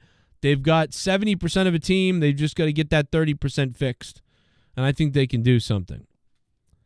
So, great stuff. But yeah, the Florida is still on track to win the cup in my opinion. I don't even think it's worth announcing Arn left. Yeah, I mean, you're probably right, but it's just, I figured since Mark Henry's gone, might as well lump in the Arn Anderson news with it. But if it was, otherwise, yeah, who gives a shit? It's probably going to go back to WWE. Maybe Cody's like, come back over here. That's nuts over there. Arn probably feels embarrassed over there now. Now it's not even probably about money as much as about, I'm fucking embarrassed being over here. I got to get out of this place. I'm embarrassed. I can see that. I get it. It's embarrassing. It's embarrassing what's going on. And you know what? Another injury. It's like, dude, Darby Allin still could die any minute. Darby Allin might climb Mount Everest and die still. And MJF comes back, and now Edge is gone. MJF comes back, Edge is gone. It's like, let me tag in, tag out, who's injured, who's back. It's just ridiculous. Remember this? There's too many belts, too many wrestlers, too many shows, too many complaints. Those are 4 massive negatives right now about AEW. Too many belts. Belts don't mean anything almost because there's too many. But what they have done is they've ruined all the other belts. There is no championship that I care about whatsoever. I don't care about the tag team belts anymore, really. Not that much, because they've introduced the trios titles. It's confusing me. And there's the breakfast. There's just way too much. Way too much. You got to cut 30% of all of everything. Cut 30% of your shows. That means you're going to eliminate Rampage for sure.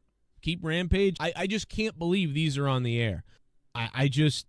whatever. You can argue about the too many shows, but they are NXT themselves because that's the only company that they're really competing with is NXT. You say pick one of those 4 things that have to go. Okay. The first thing I would take off the table is the network stuff and the shows. Okay. That's funny. There's another one. Oh my God. She's like, I'm not used to doing this and I'm a badass and all this stuff. And then it's like, you want some milk? Like, look. I mean, like, the whole interview is just really like, like the face that she's making right now. She looks like a crazy cat lady. Yeah.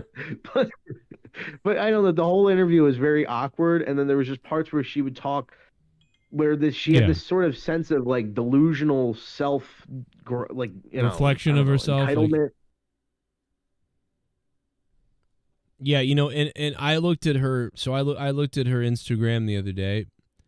Her Instagram has just gotten even more insane. There's even crazier shit on her Instagram. I'm surprised AEW hasn't gone out and gotten her too. But maybe she's happy with, whatever she's doing right now, the coffee shop thing or whatever it was. I don't know what made her push away from wrestling like she did.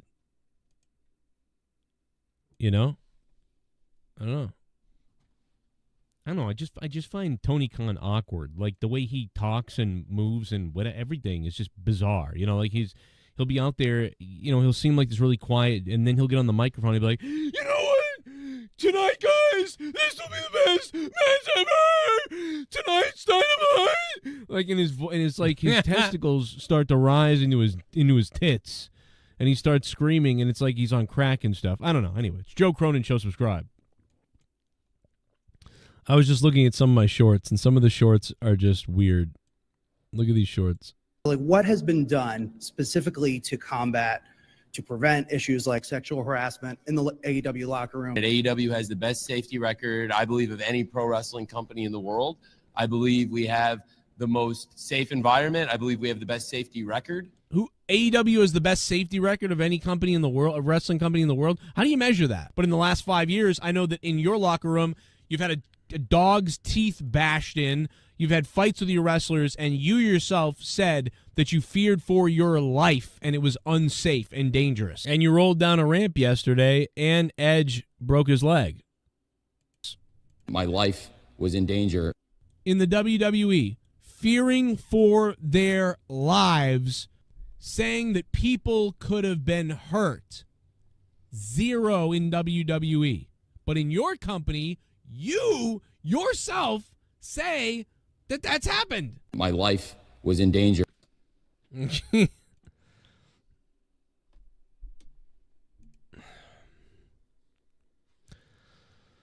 That's one of the best. That's one of the best. And he was rolling down the ramp the other day, and I don't even know. I really, honestly, I thought I would get more memes sent to me about Tony Khan.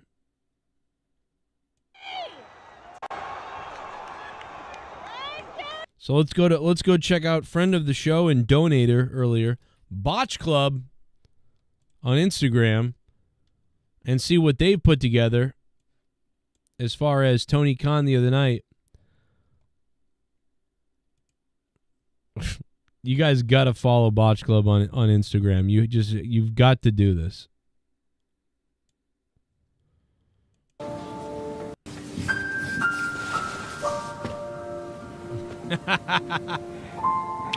He was special.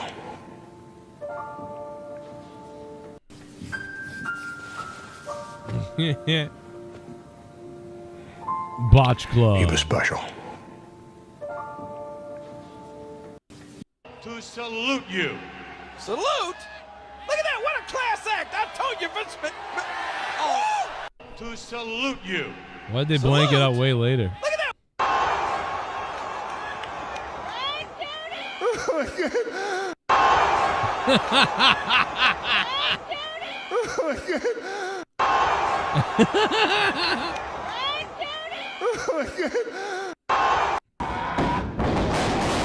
Oh, Gangrel right to Chris Van Vliet. And, oh, my God. Ring the bell.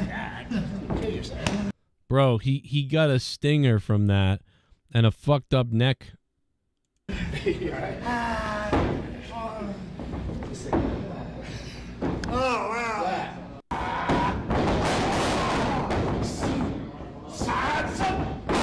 Oh my god.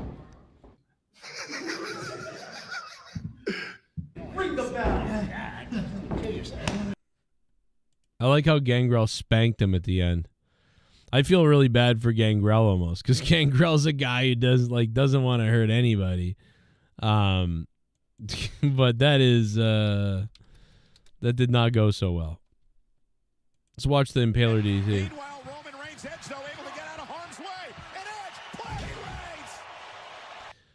Now, Chris Van Vliet, this is how you really want to take the Impaler, brother. You don't want to jump up in the air with your legs and then dive headfirst into the canvas. Here's a way. Here's what you're supposed to do, Chris Van Chicken Fillet Fuckface. Oh, see that? See how the guy see how the guy rotated?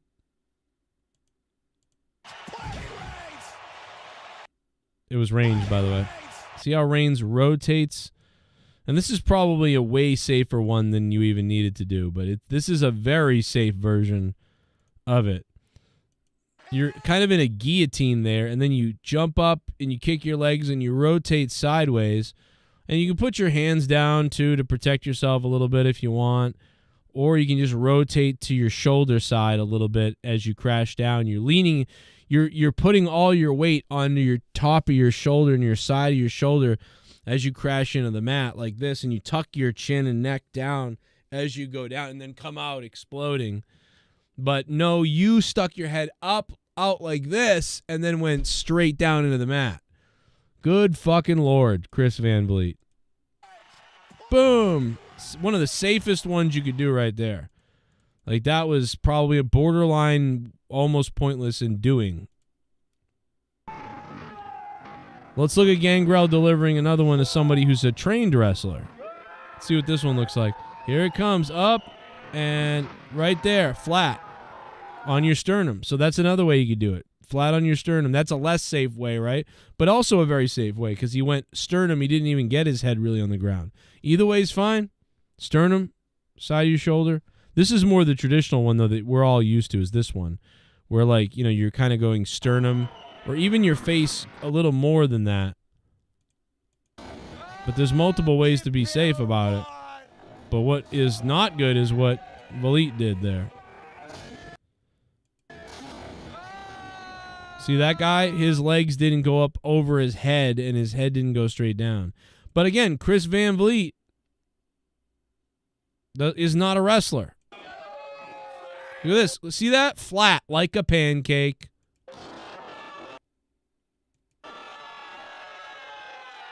And Gangrel was being very safe on this one. I don't know why, but he was being so safe because he threw.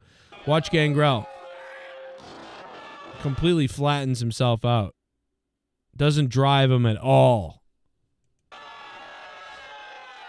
The Impaler DDT.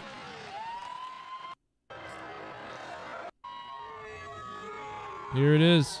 Oh, no, that's something else. Here he is on Raw. Here's a good one. And look at Holly. See that? See, Holly's going to get... Is that Bob Holly? Or is that Bart? I don't know. Watch, he's going to put his right arm down and rotate to the shoulder. In Airport 1970, there is a kid with glasses who detects plane going back west. The kid OMG brother looks like Tony Khan. Dropping link in chat. Really? I'll have to check that out. Yeah, maybe it's Tony. The kid in the 1970 airplane? Oh, yeah, it's not Tony then. Tony's like around my age, isn't he? That's funny. I never realized that.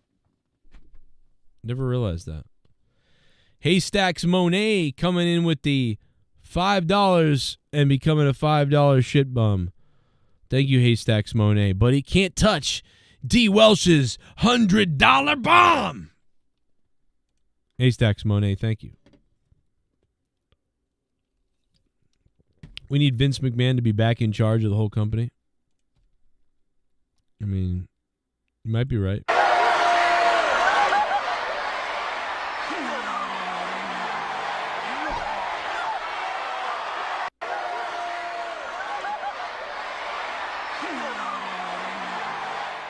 When you talk a big game and bust hella quick, and you know she's going to tell her friends.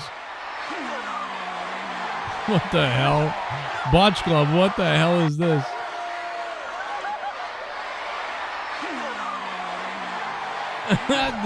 That's what Vince did to the women. That's what Vince was doing. How can you blame him? Look at how Chris Van Vliet landed. Think about all those impalers we just watched Gangrel deliver. And then look at this. Bro, can you imagine if Gangrel had killed Chris Van Vliet or paralyzed him right here? Oh my God, that would have been terrible. Thank God Van Vliet is okay. Like, that could have killed him. That could have killed him. And it shows you how just some people can't really wrestle. Or he didn't know what the move was or something. I don't know what was going on here. I would have, it was just like, yeah, this guy's not supposed to be a wrestler. Next time, call me, Gangrel. I'll do it with you. I'll do the impaler with you. What a fuck. Jesus. And here's what broke Eddie Kingston's legs. And Eddie Kingston, oh my God, no! My goodness, watch the legs of Eddie Kingston here. Oh my goodness. And he broke the legs right there. You heard the snap. The sickening snap of that steel on the legs that weren't supposed to bend that way. Oh man, the leg is wrong. Something's wrong. Eddie Kingston, my God. Ow! Crashing through the table. The table's in half, and Eddie Kingston's legs are too.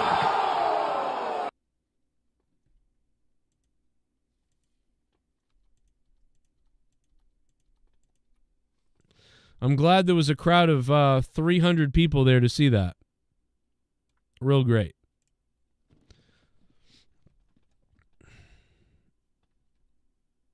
Eddie Kingston finally makes it on to national TV, to the big show.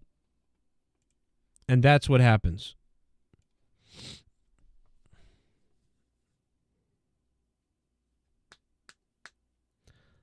The Botch Club, or just Botch Club on Instagram. Go sub him, go follow him, go give him some love. Go love him. Because it's good stuff over there. Real quickly, I got to check on something real quick here. And I'll be back in just a second. Let me just fix my microphone here while I check on something real quick. Look at the look on Becky Lynch's face right there, bro. When did she make that face? When did she make that face, bro? What is this from?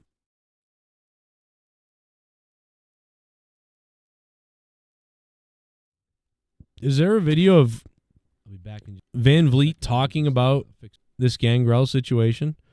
I think, because Jesus Christ. By the way, Chris Van Vliet always asks what people he should have, what wrestling podcasters he should have on his show. And then you guys always go on, people always go on Twitter and write Joe Cronin, and he never responds to it, ever. He literally, but he's had Catman on, so that means he will have a guy on his show who says the N-word, attacks women, and is controversial in the IWC. So if that's the case, I can't be exempt from being on Chris Van Vliet's show, because that other people have done those same terrible things. But so I don't know if he's scared of me or if I'm just not big enough. I don't know. That maybe you got to have over 100,000 for him. But I've seen you guys tag me all the time with him and stuff like that. And then I've said like, okay, yeah, that'd be cool. But yeah, he doesn't really. He always ignores it. So he must not like me. But you know what? He doesn't know how to take a fucking wrestling move. Let's see if we can. But I like him, though. I like him either way. You know, even if he hates me. Or even if he ignores me or whatever. Gangrel, let me see. I almost broke my neck. Oh, here we go. We got a clip of it. Here it is. Legendary wrestler Gangrel, and we were doing a TV segment for the station that I worked for in Miami, and I was like, I trained a little bit to be a wrestler, and it would be such an honor. Could you give me your finishing move, the Impaler DDT? And he's like, oh, yeah, sure. So I jumped up a little too high, got a little too excited, and you're supposed to kind of land like flat out on your chest and your legs. And I just jumped up a little too high and landed like right on top of my head. And it took the wind out of me, and I was terrified for the split second of like, can I move my toes? Okay, I can move my toes. Can I move my arms? Okay, I can move my arms. Okay, we're good. We're good.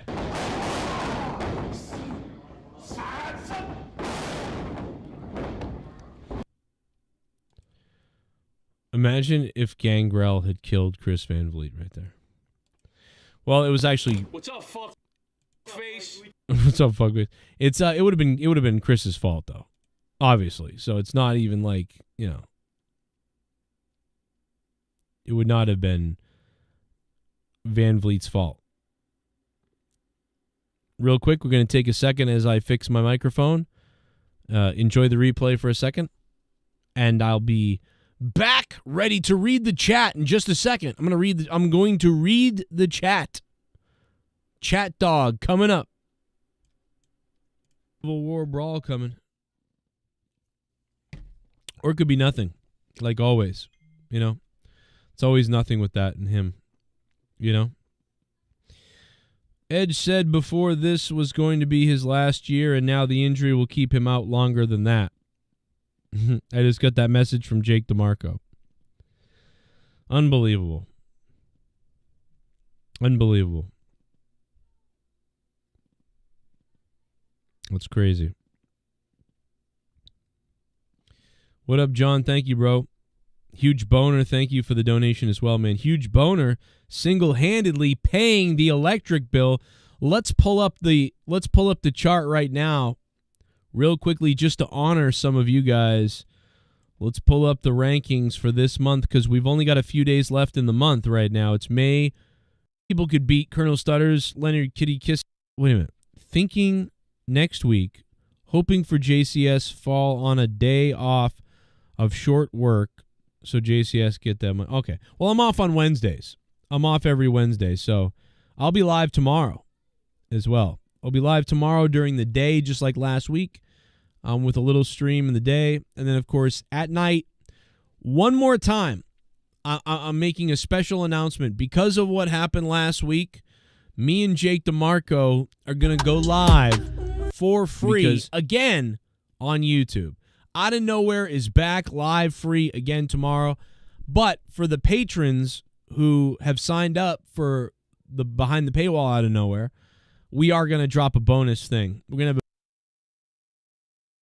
like, oh, well, Logan doesn't really deserve it. And that's kind of been, the issue. But he is a social media sensation. And a champion. He has all this. Yeah, I think it works. I'm not hating on it. I'm looking forward to seeing what happens. It's no different than the Ultimate Warrior back in the day, getting a shot at Hogan, really. I mean, and quite a few Intercontinental champions got shots at, the world champion on once in a while on off, not like on pay-per-views even, but like, main event or it has happened. Whatever. So. Yeah, so this is fine with me. He's such a megastar. It makes sense more than a lot of other things, and certainly more than some of the AEW things that they've done, like with opening matches.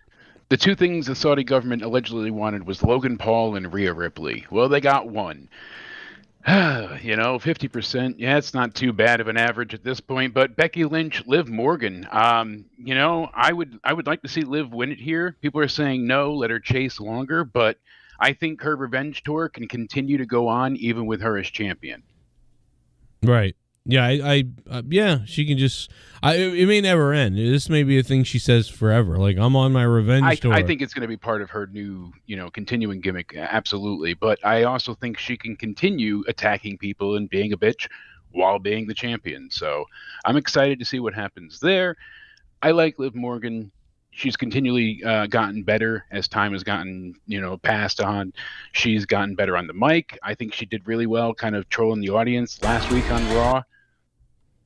And, so far she's improved drastically, I think.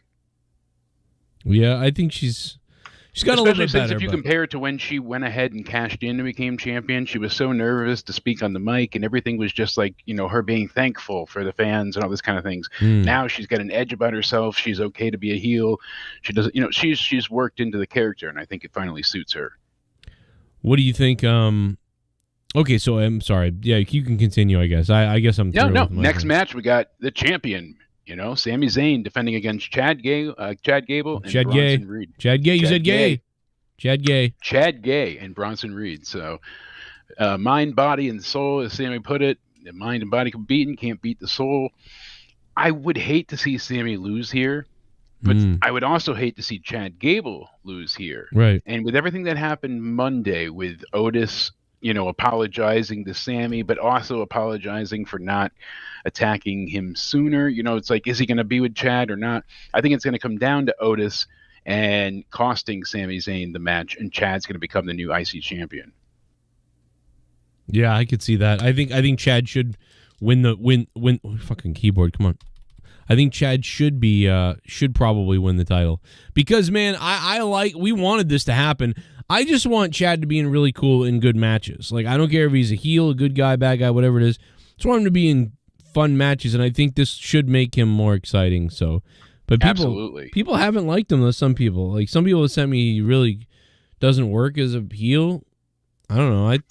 I think he's great. They started naturally chanting "You suck" at him. That fits the Kurt Angle thing.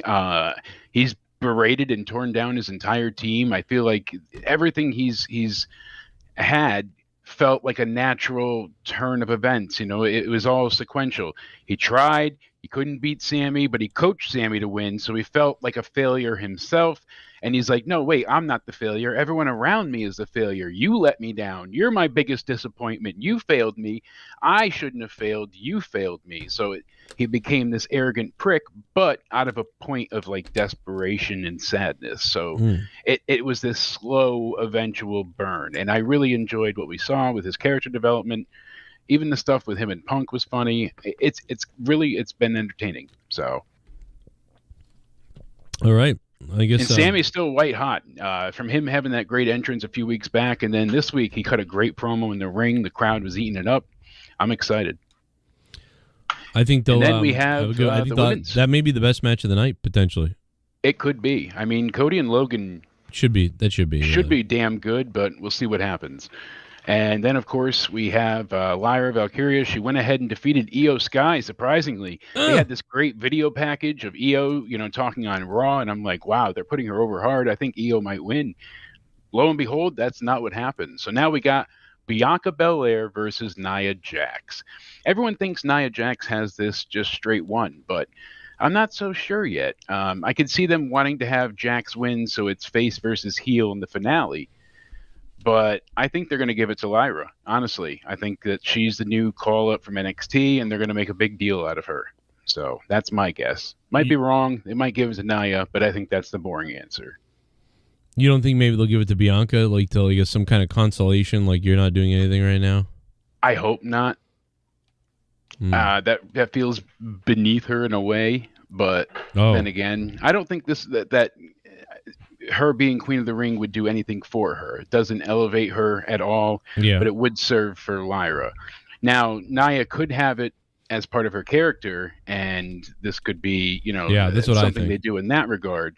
So it wouldn't be that bad, but I do think they're going to give it to Nia Jax. I do think she's going to win it, but maybe not. So we're differed there, but that's the thing. There's a lot of intrigue here. There's possibilities, and we don't know necessarily what's going to happen. I mean, it could be Bianca and Lyra going forward. Somebody yelled, "Who wrote this shit?" D. Welch. Yes. Who wrote this shit?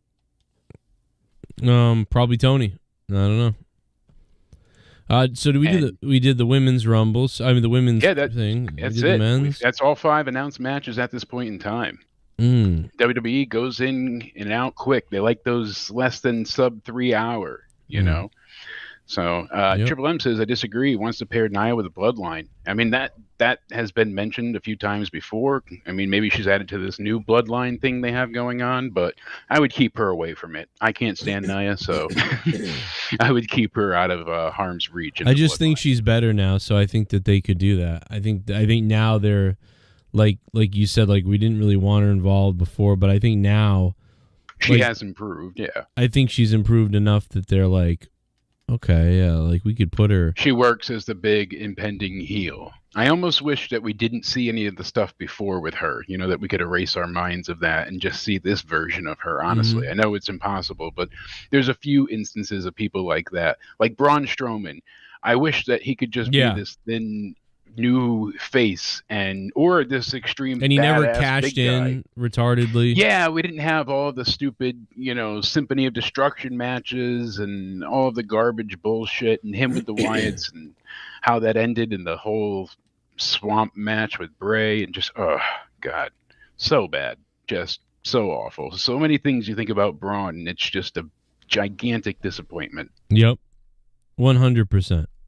I know Double or Nothing has so many matches. I'm still trying to keep tabs on what's going on Dynamite tonight. We right now see the main event of the girls tag team. So you've got Harley Cameron and Saraya taking on Toni Storm and Tony Jr. You know, like I said, I haven't been crazy about the Toni Storm thing. I would have rather it just been like she's crazy. She thinks she sees it, like kind of how they did at the beginning. I think they kind of, like I said before, jumped the shark a bit with it, but it's not awful, just not my favorite. But at least there's, you know, giving the girls a main event at this point. You know, they're trying at least to tell a story here. Yeah, it's a lot of people are talking about. They're talking about like this has gone off the, you know, it's not as good anymore. I think it's lost some steam a little bit. I think it's lost a little bit of steam, but I still like it and look for it and am entertained by her. She's hit a what do you call it? She's just kind of going through the motions now a little bit. There's nothing new that's making me go, oh my God, you know. Now it's going to have to be about, you know, getting good rivalries and then getting creative with what you do with promos and things in those rivalries. So hopefully they can make that happen because I think it started out as like, you know, an 8 and then, you know, stayed an 8. And then I think it's down now to a 6 or 7.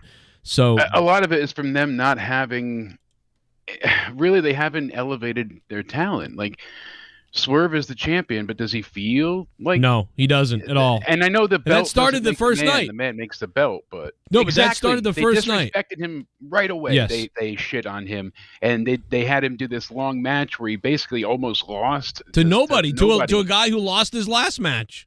Exactly. I mean, so like right there, they just so you say that, and other people are saying like, oh, it feels like Swerve is. Well, yeah. From the very beginning, it felt that way. He's been undermined. He sucks. At this point, get Brock Lesnar in AEW and have him squash Swerve for the belt. Yeah, go to the Brock answer. I'm serious. But, no, you're not wrong, because who do they have at this point? They've got to get the belt on someone else now. They've lost so many. He's going up against Christian, so no one thinks that Christian's going to win, and everything that he's doing is just so hokey. And then, you know, Spaz made a great point. He pointed out that No DQ even called out AEW tonight for bringing back a gimmick from the Attitude Era with the, you know, the viscous red liquid covering Malachi Black. We'll get into that when we cover Dynamite more later on. But, you know, Spaz and I were talking the other day doing predictions and, you know, discussing things. And it's like, you know, I failed to see how Tony doesn't realize at times that things have gotten this drastic. You see the ratings falling. You see, you know, the houses look empty and emptier as time goes on. It's clearly not working. There are things that are not adding up. There was a point in time where I wasn't back on the show here yet, but I still felt like, hey, I got to keep up with Dynamite. I wasn't every week watching Raw or SmackDown, but I was like, I got to see what MJF is doing. I'm curious to see what Darby and Sting are going to do. And then, of course, they let go of Punk, and the interest waned a little bit. And then they kind of screwed up MJF's character, so you cared a little less. And then they really messed up MJF, and they just kind of screwed the pooch from here on out. And they don't really have anybody that makes you – who do you have to tune in to see on Wednesday nights? Right. And again, you might see him on Saturdays, you know, or you might see him on Rampage, or – so it doesn't feel must-see at this point, and that really is an issue. I did not get to see the Satnam Singh match against Bryan Danielson, but bringing up his name, Sith Negan did mention earlier in the week, look at all of the injuries, and just, they even made a comment tonight how they said they're the safest company in the world, and that's why you shouldn't be competing. I think they meant it in the context of like backstage physical assaults. I think they did, but God, it comes across so tone deaf. And Joe, I can't help but feel so like just perplexed at times, because you see all the injuries. Darby got hit by a goddamn bus. He's got a broken foot, a broken nose, a bashed-in face, and then a beam hits him on the head from underneath the ring because of the superplex. He has to go to the hospital for a concussion, and they still are having him hobble out there to be in the Anarchy in the arena match. What? Bryan Danielson needs surgery. He needs spine surgery because he has severe pinched nerves leading to lateral numbness and loss of feeling in his arms. He has a pinched nerve between C6, C7, and I think it's T1 there, the next one that connects. So it's like, great, he needs more spine surgery. Fantastic. Let's let him go out and kill himself against Satnam Singh, and then go ahead and you're just letting him, wrestle till the wheels fall off and he can't walk anymore? Right. I mean, dude, we're going to read this list off, and then we're going to go through what we think about it. But it's on Squared Circle. Sith Negan sent it to us. We've been staring. I mean, this is unbelievable. This list is crazy. I've got it up right now, and this is just the injuries. There's even a couple of additions since this. Right, so. There's additions to this. There's non-injuries. But, like, we'll read the injuries off right here. This is crazy. We got Yuka Zakazaki. I don't even know who that is. Wheeler Yuta. Scorpio Sky, undisclosed injury. What the fuck is that? Ricky Starks, undisclosed injury. Powerhouse. Well, he's not injured. He came out last weekend in an interview saying, "I'm not injured. People have been saying I've been injured. I'm not." We went ahead and we took a protocol to make sure I didn't have an injury from a spot, and I ended up being fine, and they haven't used me since, and I don't know why I'm not being booked. And everyone thinks he's not being booked because they're just cooling him off, knowing that he's leaving. The Joe Cronin Show is live and will be live again in just a second. Remember, as soon as his contract is up. That's got to be what it is. Who's that? It has to be. Who's that? Scorpio? Starks. Ricky Starks. Okay, that's what it is. Yeah. Yeah, because the rumors came out, and he talked about it, plus he went to WWE.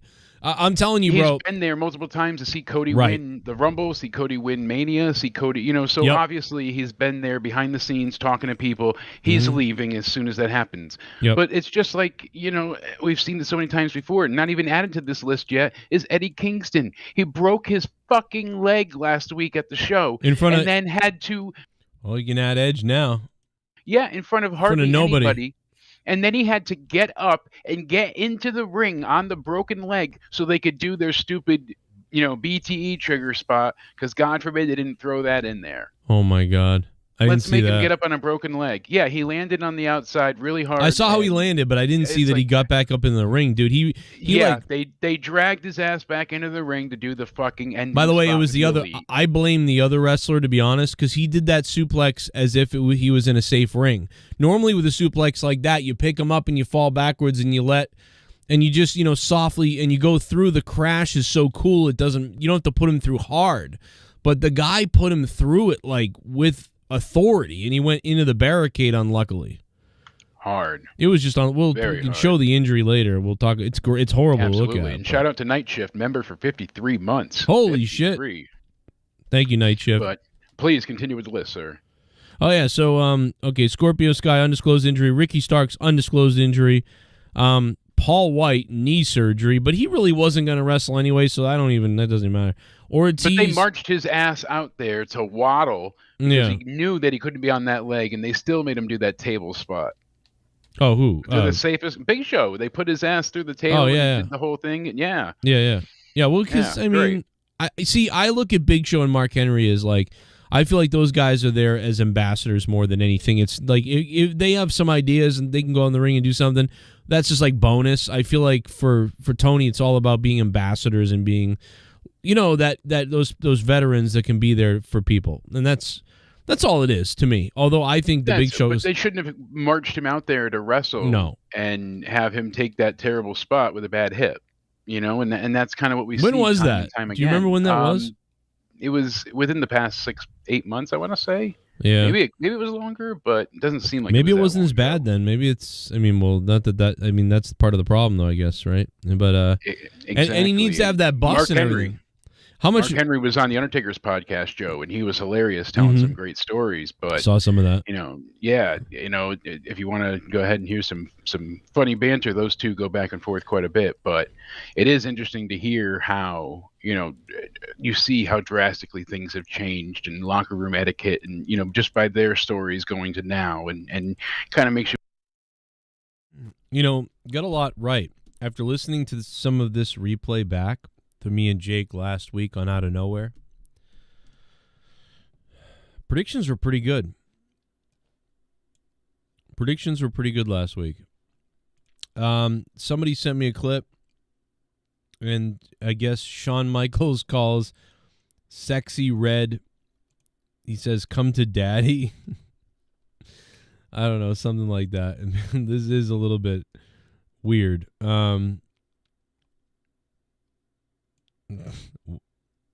Come to daddy, sugar. And the funny thing is, Shawn Michaels is standing like a woman about to give birth, because, I mean, his back is all fucked up. Shawn Michaels is my favorite wrestler of all time. I love Shawn Michaels. I would faint if I met Shawn, I think.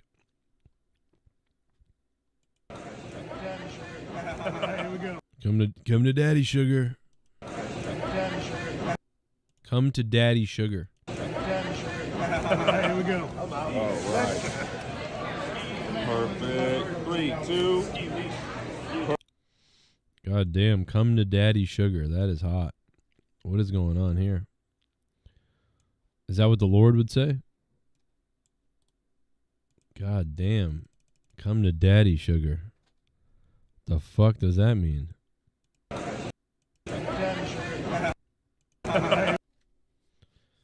Come to daddy, sugar. Oh my God, bro. Here we go. All right. Perfect. 3, 2. Perfect. One more. Yeah. And here we go. All right. Perfect. Come to daddy, sugar. God damn, it's got to be nice to be Shawn, huh? I think I'm cute. I know I'm sexy. Sexyy Red.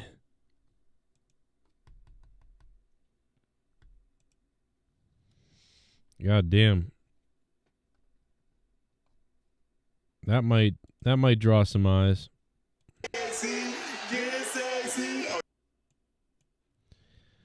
Get it sexy. Get it sexy. Watch this. Get it sexy.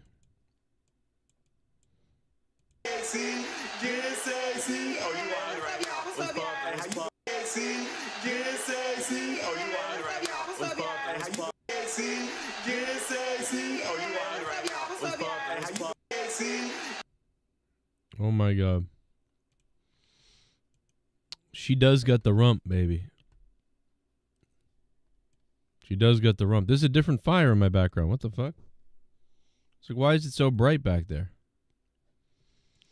Well, I don't know. HBK might be next, man. He might be with Vince soon after that.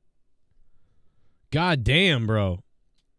Wow, D. Welsh is desperately calling people out. I don't think D. Welsh, I appreciate his... I appreciate the fact that D. Welsh has dropped a Hundy bomb and he's going crazy. But I think they're all asleep, Welsh. I got to be honest, bro. Welsh is going nuts. He's fucking... I'm calling your bitch asses out. Drew Bar, Ghost, Sith, and Huge Boner. Z-Pain and Allison. Like, he's calling everybody out. Look at this Welsh just going crazy. Well, first of all, I think they're all out of money, number one. Number two, I think they're in bed. I think they're asleep. I've never seen a lot of those people on a Tuesday night at like midnight at this point. So I'm going to bet that they're asleep and that they're out of money after what happened this past week. But I'll tell you what, man, D. Welsh don't give up. He's fucking calling bitches out regardless. Even if they're not here, he's just fucking flipping out in the chat. Look at Welsh is just losing it. Wake your asses up, you pathetic asses. Like, what the fuck? Jack Perry's burning in the fireplace behind Joe. D. Welsh is on a warpath. I don't know. Maybe they're waiting for tomorrow night on Out of Nowhere, Welsh, like last week. You know? I mean, honestly, listen, let's be honest. What happened last week was like a once in a lifetime. You know what I mean? One time, another time, there was 6 dropped. The other night was 8. And a couple of other times there's been 3 ever. Like what happened the other night was like a once in a lifetime thing. But Welsh is going off though. I like to appreciate like Welsh is like calm fucking bro, he's going off. He was telling me earlier tonight he was gonna be crazy too. He was like I'm like, I don't know, man. Are you sure? Okay. But yeah, I just thank you though, Welsh. Oh, no doubt about it, Welsh dropping the $100 bomb earlier tonight. Thank you, Welsh. With the big bomb. Welsh is always sexy. You're probably going to get this spot tonight, Welsh. I got to be honest, bro. People are probably dead. But let's play some more donos. If there are any, I'll play them. Maybe there aren't. Jesus Christ. Welsh is like on a fucking tear right now. Arn Anderson's leaving AEW. He's leaving. Let me see. Other people send me some things. I just want to make sure. See if I can find them.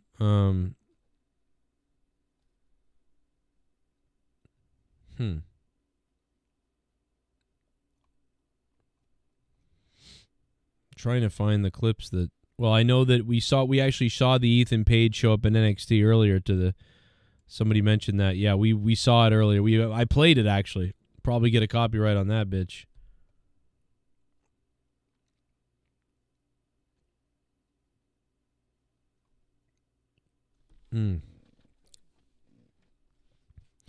By the way, over this weekend, a crazy trans woman guy person stabbed 3 girls in Braintree, Massachusetts at the theater that we used to go to. So this would have been the theater that I would have been at if I was to see a movie. And this fucking whack fuck went in there and stabbed 3 girls. The weird thing is, Boston keeps saying he, but he said he's a trans woman all over his stuff. So I don't know why they're misgendering this person, but they are. But it's crazy because that's literally our old theater. I mean, I obviously don't live in Quincy anymore in Braintree, but that would have been the theater I would have gone to. Fucking crazy. But they'll probably let him out or let it out. I'll just call it it. He laughed like the Joker, court documents detailed. I mean, if you go into a movie theater and stab a bunch of girls, I mean, if we don't kill you or at least put you in jail for 5 years or 10 years or forever, I mean, like, I don't even know. You stab people.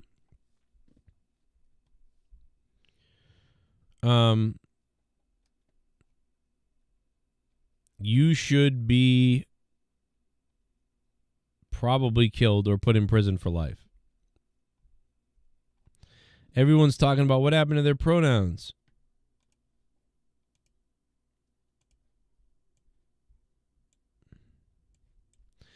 The laughter is trans joy. He is an Obama-loving fan. Definitely, I don't know if that's really trans. I mean, this person looks more like a surfer. Like, I don't know, like this looks like more like a surfer guy. A mentally ill surfer guy. That's what I'm seeing. But I could be wrong. Who knew that the world would give birth to a whole lot of Charles Mansons going forward? But that's what happened. That's some weird shit, bro. I can't believe that happened at the AMC theater that I used to go to. And whenever I'm in the theater near me now, I'm always like, getting ready. I told the kids where the exits are. Like, something ever happens, like, you know where the exits are. It's just fucking ridiculous. Just pull out a gun and But nobody's carrying a gun because you can't bring a gun to the movie theater. But you can bring a knife. What?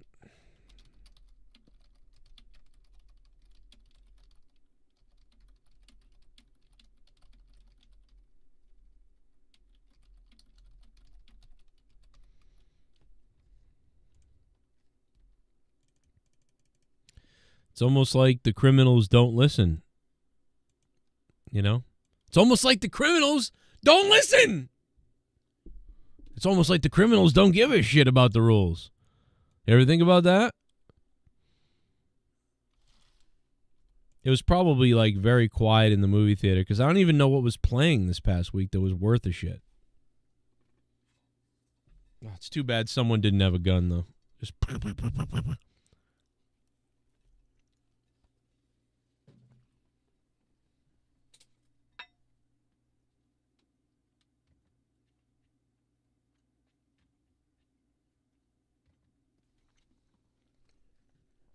don't do it, Edge.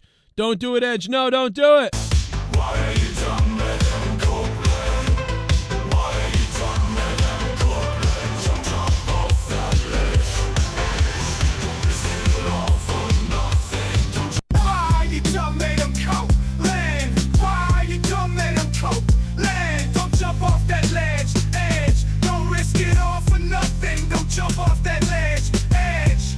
Please don't do it again. You were a legend in the wrestling world. You got injured, lost your career. Now you're back in a smaller company with Tony Khan, midgets and cocaine. Edge, Adam Copeland. Why did you jump off that fucking cage? You could have killed yourself. Now you're really injured in a rage. Why you done let him cope? Land. Why you done let him cope? Land. Don't jump off that ledge. Edge. Don't risk it all for nothing. Don't jump off that ledge. Edge. Please don't do it again. Why did you jump off that cage? Now you're broken and we won't see you for months. You stupid Canadian idiot. How about the make-believe style? You fucking fool. You landed on your legs unprotected. Now you're at home and unerected. Why you done let him cope?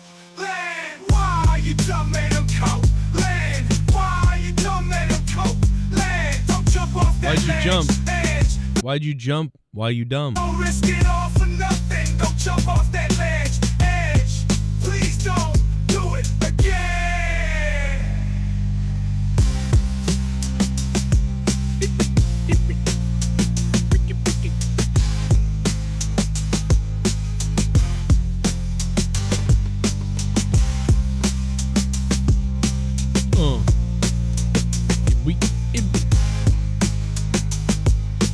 Why you done let him cope? Land. Why you done let him cope? Land. Don't jump off that ledge. Don't do it. Edge. Don't risk it all for nothing. Don't jump off that ledge. Edge. Please don't do it again. This is the hard You one. got injured, lost your career. Now you're back in a smaller company with Tony Khan, midgets and cocaine. Edge, Adam Copeland. Why did you jump off that fucking cage? You could have killed yourself. Now you're really injured in a rage. Why you done let him cope? Land. Why you done let him cope? Land. Don't jump off that ledge. Edge. Don't risk it all for nothing. Shit bum. Jump off that ledge. In all fairness, Adam had better landing than Owen. Oh. In all fairness, Adam had a better landing than Owen. Jesus Christ. Mr. Pico Boulevard. What the fuck, bro? Wow. Oh my God, bro. That's messed up, bro. That is messed up.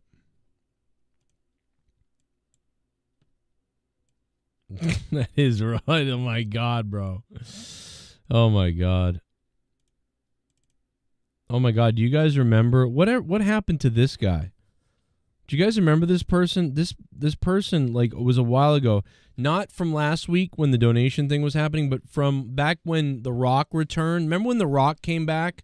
Or The Rock press conference and we had a crazy stream? and there was like tons of donos that night. And this person right here like donated a bunch. This guy right here with the 99, 99, 99, 99. He did like a hundreds of these. I have never like I never see that person in the chat ever. But yet they were there that stream like all day. They were like, "Let's go." Like, and I never see them in the chat ever. I hadn't seen them before really, and I never saw them after. But it was just like that day. It was like they were just crazy. It was weird. Where are you? Like, I mean, like in the chat even. Like, I don't see them in the chat anymore. I always wonder, like, what happened there? By the way, Novonix has been killing it with thumbnails. And I know we didn't use this one for Monetize This a while back, but I've just got to give some love to Novonix, man. His graphics have been great. Like, he's been crushing it. Sniffles the rabid cat. Like, that's great. Glorious stuff by Novonix. And, I mean, look at this one. What if the Jokies ate us? Oh, my God, my neck right there. Dude, what the fuck? Oh, my God, bro. Oh, my God, that's great.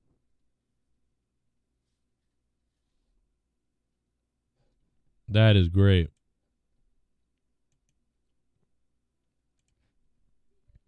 I like back when I made fun of Denise Salad Tosser, and this guy Patrick the heel was like, "Who the fuck is Joe Cronin?" And then below that, this person said, "Known racist." Like, what the fuck? Known racist? What the hell? I feel like that's some kind of slander or something. I feel like that's like a maybe slander possible. Maybe. I mean, we're trying to figure out, did she confuse me with Scampoli? Calls him a slave. WWE talent stand with Javon Evans after Scampoli calls him a slave. Like, I think she's, maybe that account is confusing me with a different white guy who's losing his hair. That's what I'm betting. I mean, it maybe not, but like, it's still bothering me to this day. Like, known racist. What the hell? Just because I mean, probably, yeah, I guess in today's cancel culture, I guess I am. But guess what? Suck my dick. Because I used to be in a band, and my guitar player used to have a Confederate flag on his guitar. So maybe that's what she's talking about. That's right. It's called metal. It's called when you're 16 years old and you're trying to play death metal shit on public access. And you scare the shit out of everybody in the room.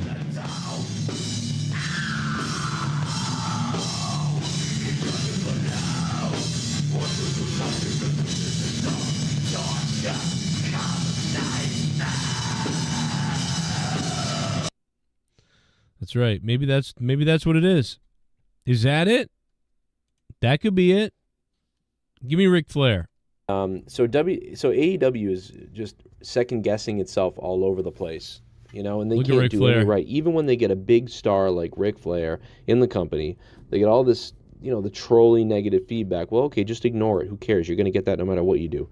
But they don't. They actually acknowledge it, and Ric Flair acknowledges it, and then says, "I'll just leave if you don't like me, and if, you know, it's going to be this evil type of crap, I'm just going to leave." Yeah, what has gone on with Ric Flair ever since those comments, right? What has Ric Flair really done?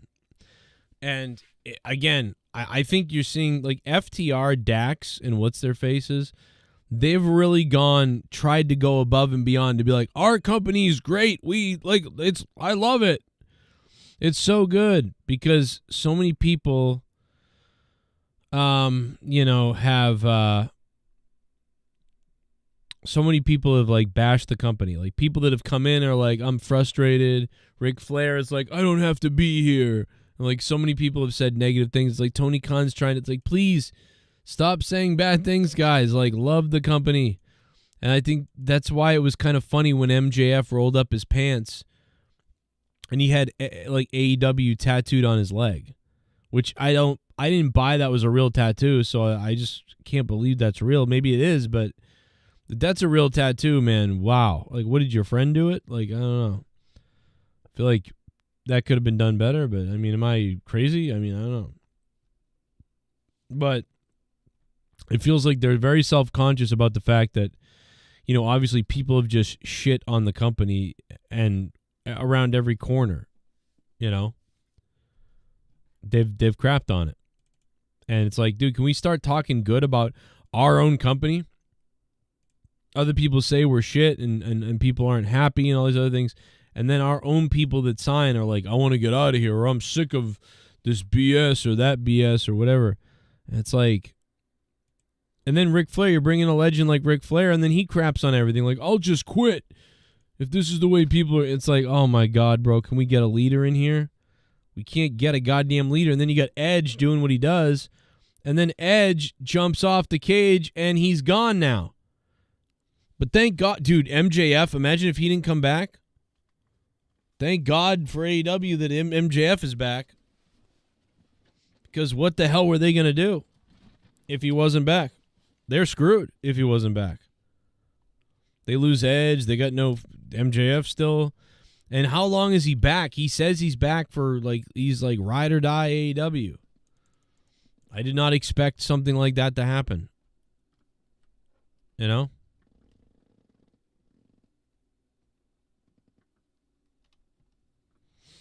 What's going on here?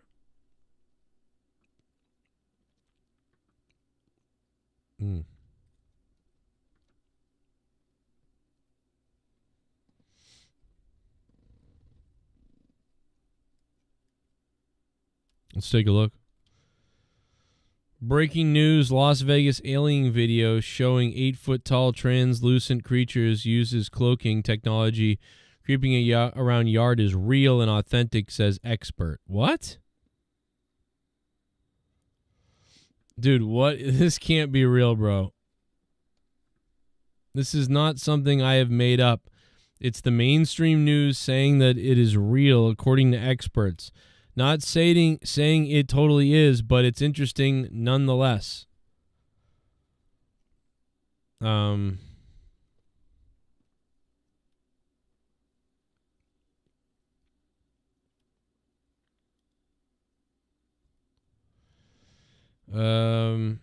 Aliens can't be videotaped. This is so absurd, it's impossible not to laugh at. The story has been picked up by mainstream Twitter accounts as well. Superchat party. What is going on? Apparent Mensa candidate scenes views ZNT. He has one vid up saying Steph is buying in, same day has one that Tony Khan is buying Raw. Dude, I've got to start doing what he does again and just trolling people.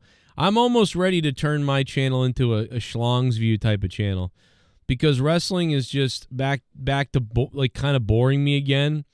So I'm almost, you know what? I'm almost ready to just start reporting worthless bullshit. Why not? Why not? To a degree of scientific certainty that this entity, this thing in the video is there in the physical reality in which the Kenmore family is also there. Like, this is so critical because you can clearly see through the slots in the fence that there is a leg motion moving from the right to the left side of the screen. And clearly it is behind there. So this isn't just like a head floating in space. This is a head of that is somehow that does not have full opacity, that the opacity of the head. So this is like in Halo when the Covenant is cloaked, and like they're blending in like a cloaking device in Star Trek. So they're using the computer to outline, see where this thing is actually moving right here. What? It's at 100%, and it's not whether or not there is an artificial artifact added to it or not. And in this case, we can definitively say, to a degree of scientific certainty, that this entity, this thing in the video, is there in the physical reality in which the Kenmore family is also there. Like, this is so critical because you can clearly see through the slots in the fence that there is a leg motion moving from the right to the left side of the screen. And clearly it is behind there. So this isn't just like a head floating in space.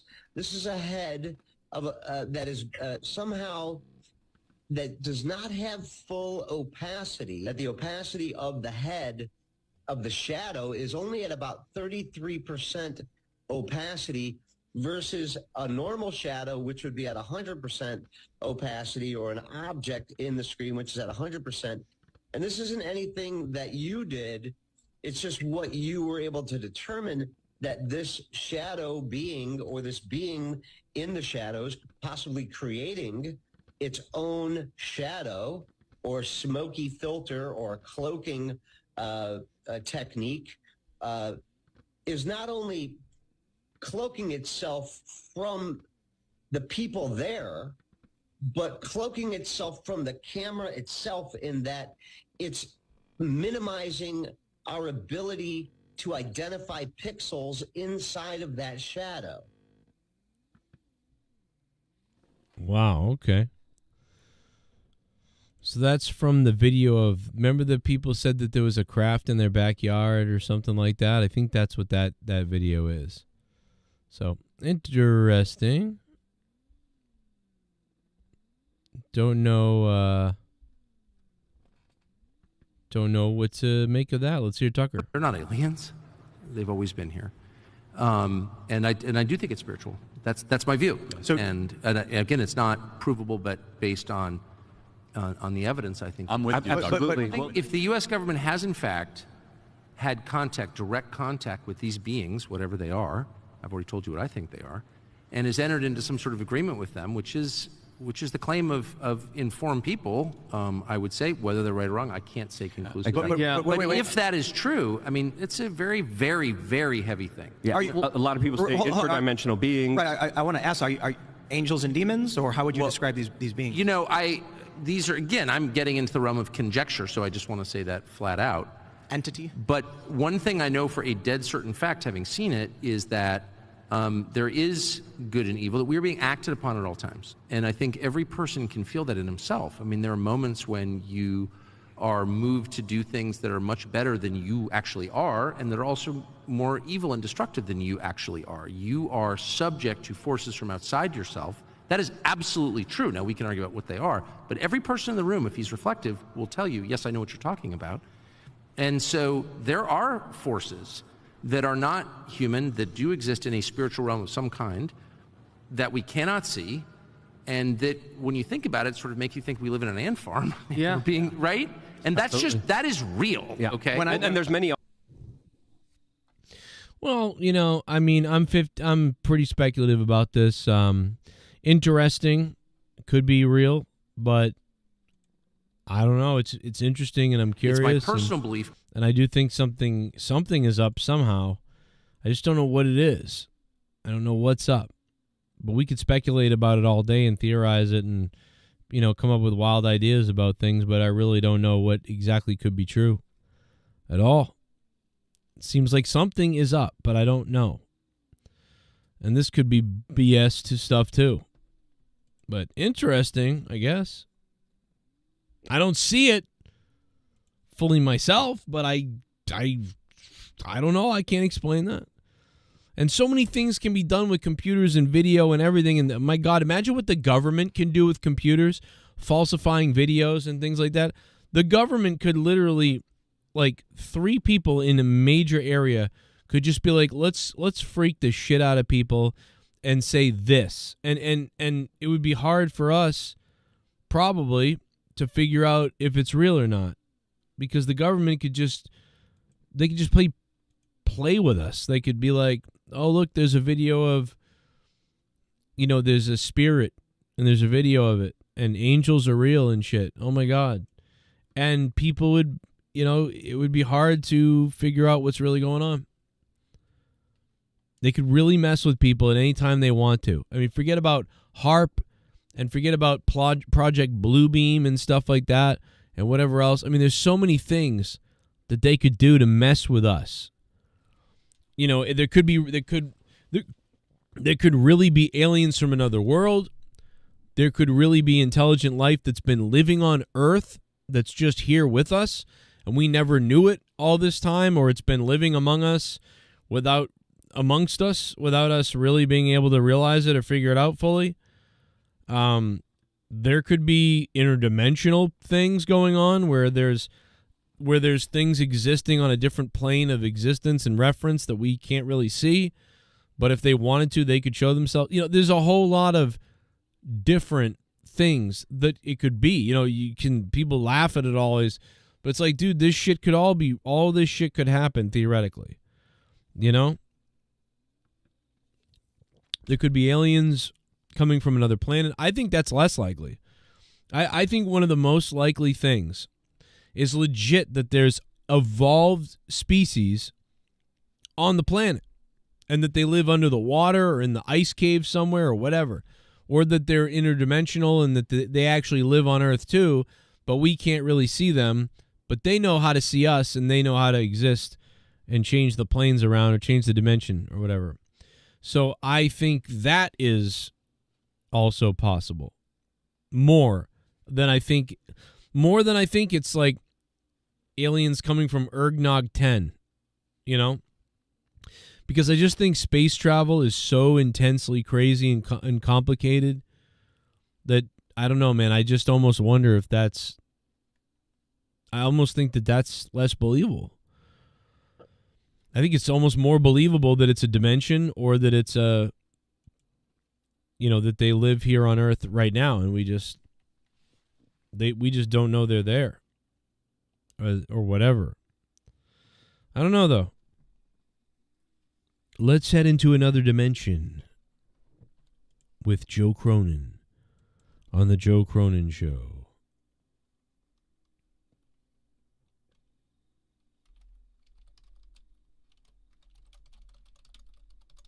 Let's head into another dimension. Play the song. Go ahead.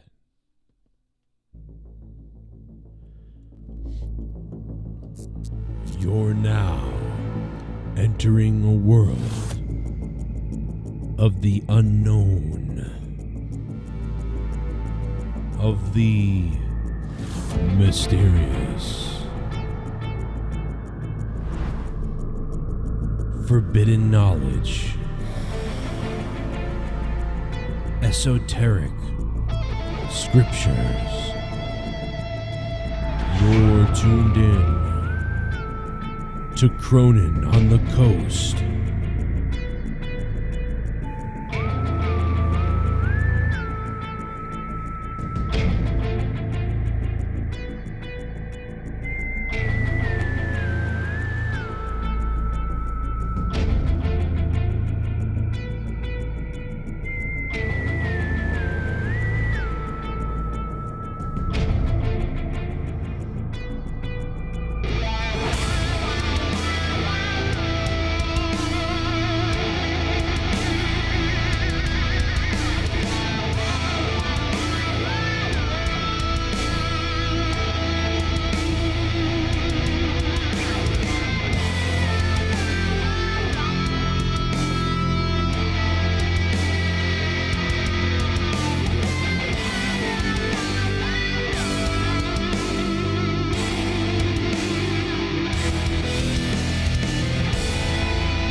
Spooky.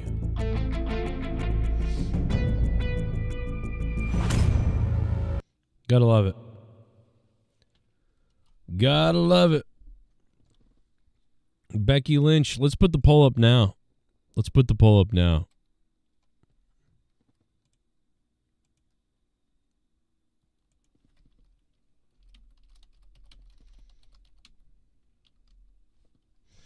Let's put the poll up and let's sort of like make it interesting. Becky, leaving for AEW.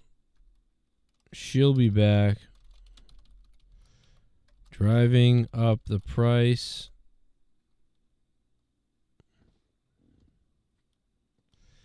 Leaving wrestling.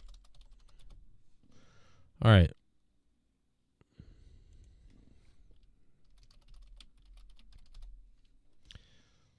Okay. I put the poll up. What do you guys think? Feel free to vote on the poll. While you're voting on the poll, if you want to donate, the link is pinned to the top. Somebody could maybe beat Welsh throughout the night, but I don't think that's going to happen at this point. And we're probably getting towards I suppose we're getting towards the end of the stream. Let's see, leaving. Okay, let me get out of that. Okay, I'm perfect.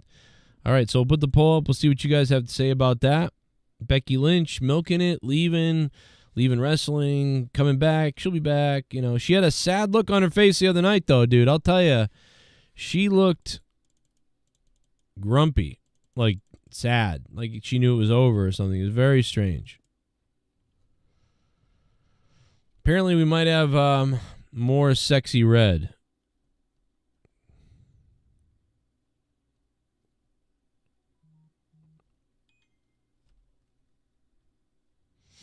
More Sexyy Red.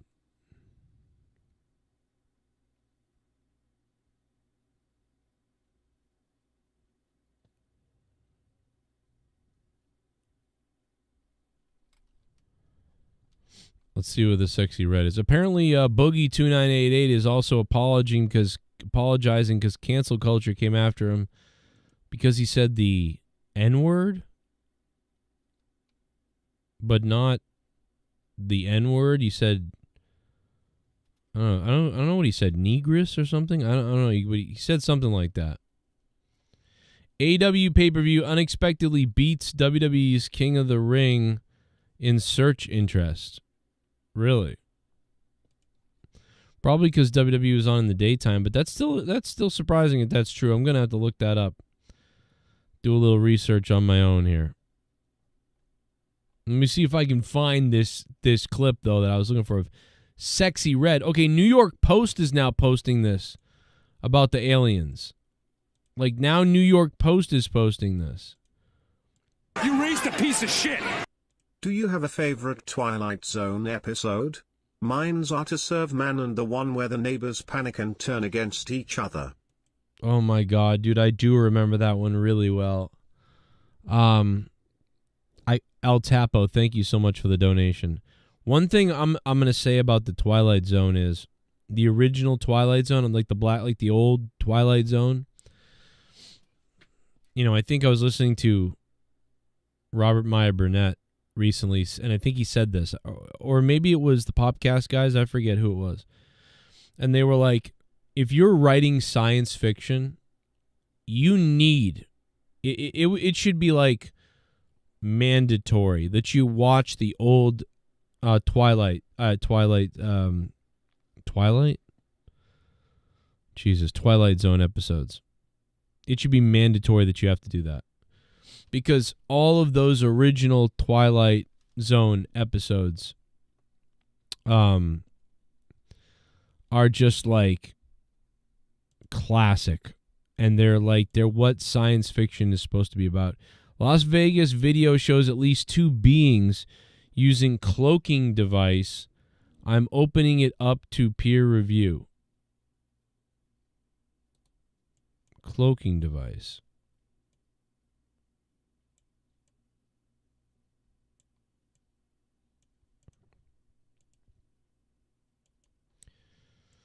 That's kind of crazy, I guess. But so now other people are picking up on this. But what is that image I'm seeing? Looks like a penis.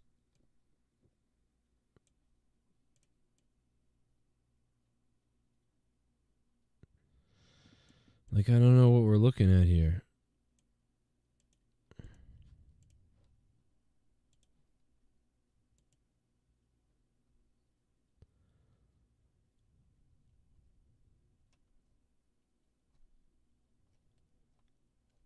I don't know, man.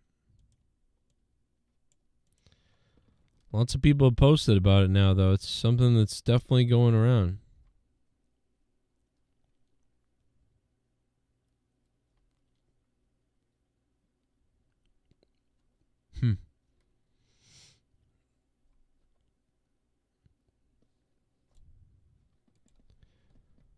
But yeah, Twilight Zone, bro. I don't think it's the. I love that. I like that episode, and I like Twilight. I think all the original Twilight Zones so good. God, what is it? There's one. It's really sucks. I can't remember it, which is crazy because, oh my God, there's one episode of the Twilight Zone it's unbelievably a mind fuck.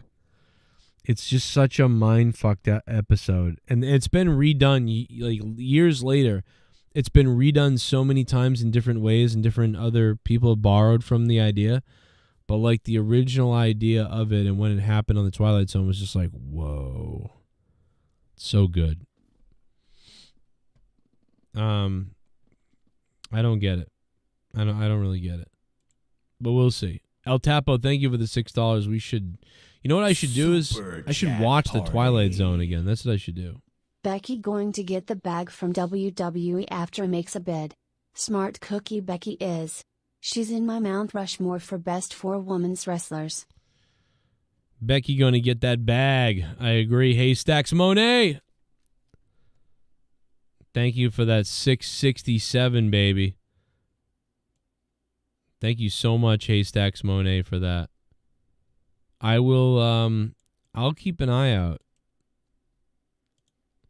Let's take a look at, thank you, Haystacks. Haystacks Monet dropping the 667. Dono. And the majority believe she'll be back in WWE. Or shall be back in WWE, as I wrote it. Apparently Shell's back, everybody.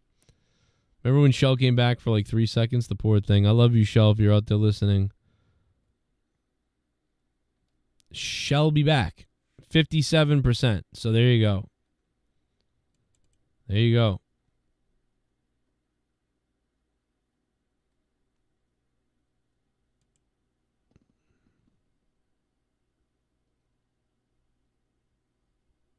We'll see. We'll see. Let's see if this poll gets a little bit better.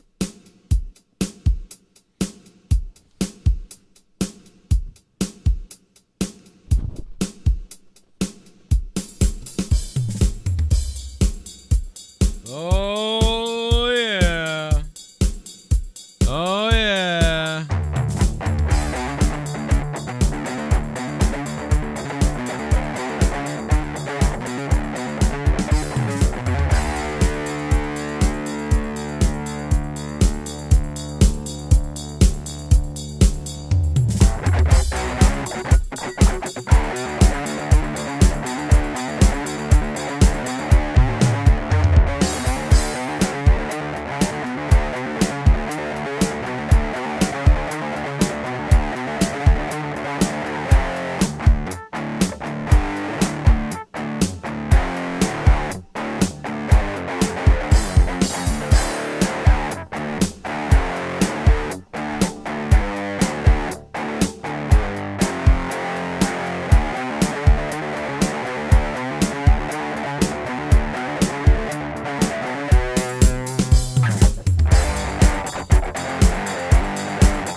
More seconds until the poll is closed.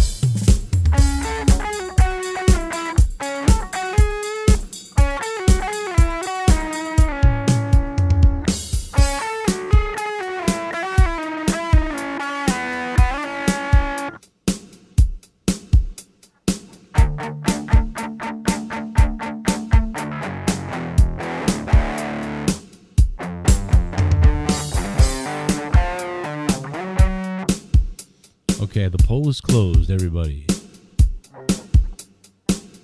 The poll is closed, and it's unanimous. She'll be back in WWE. She'll be back in WWE. All right, there we go. That's pretty much the what I thought we were going to get, you know? Pretty much.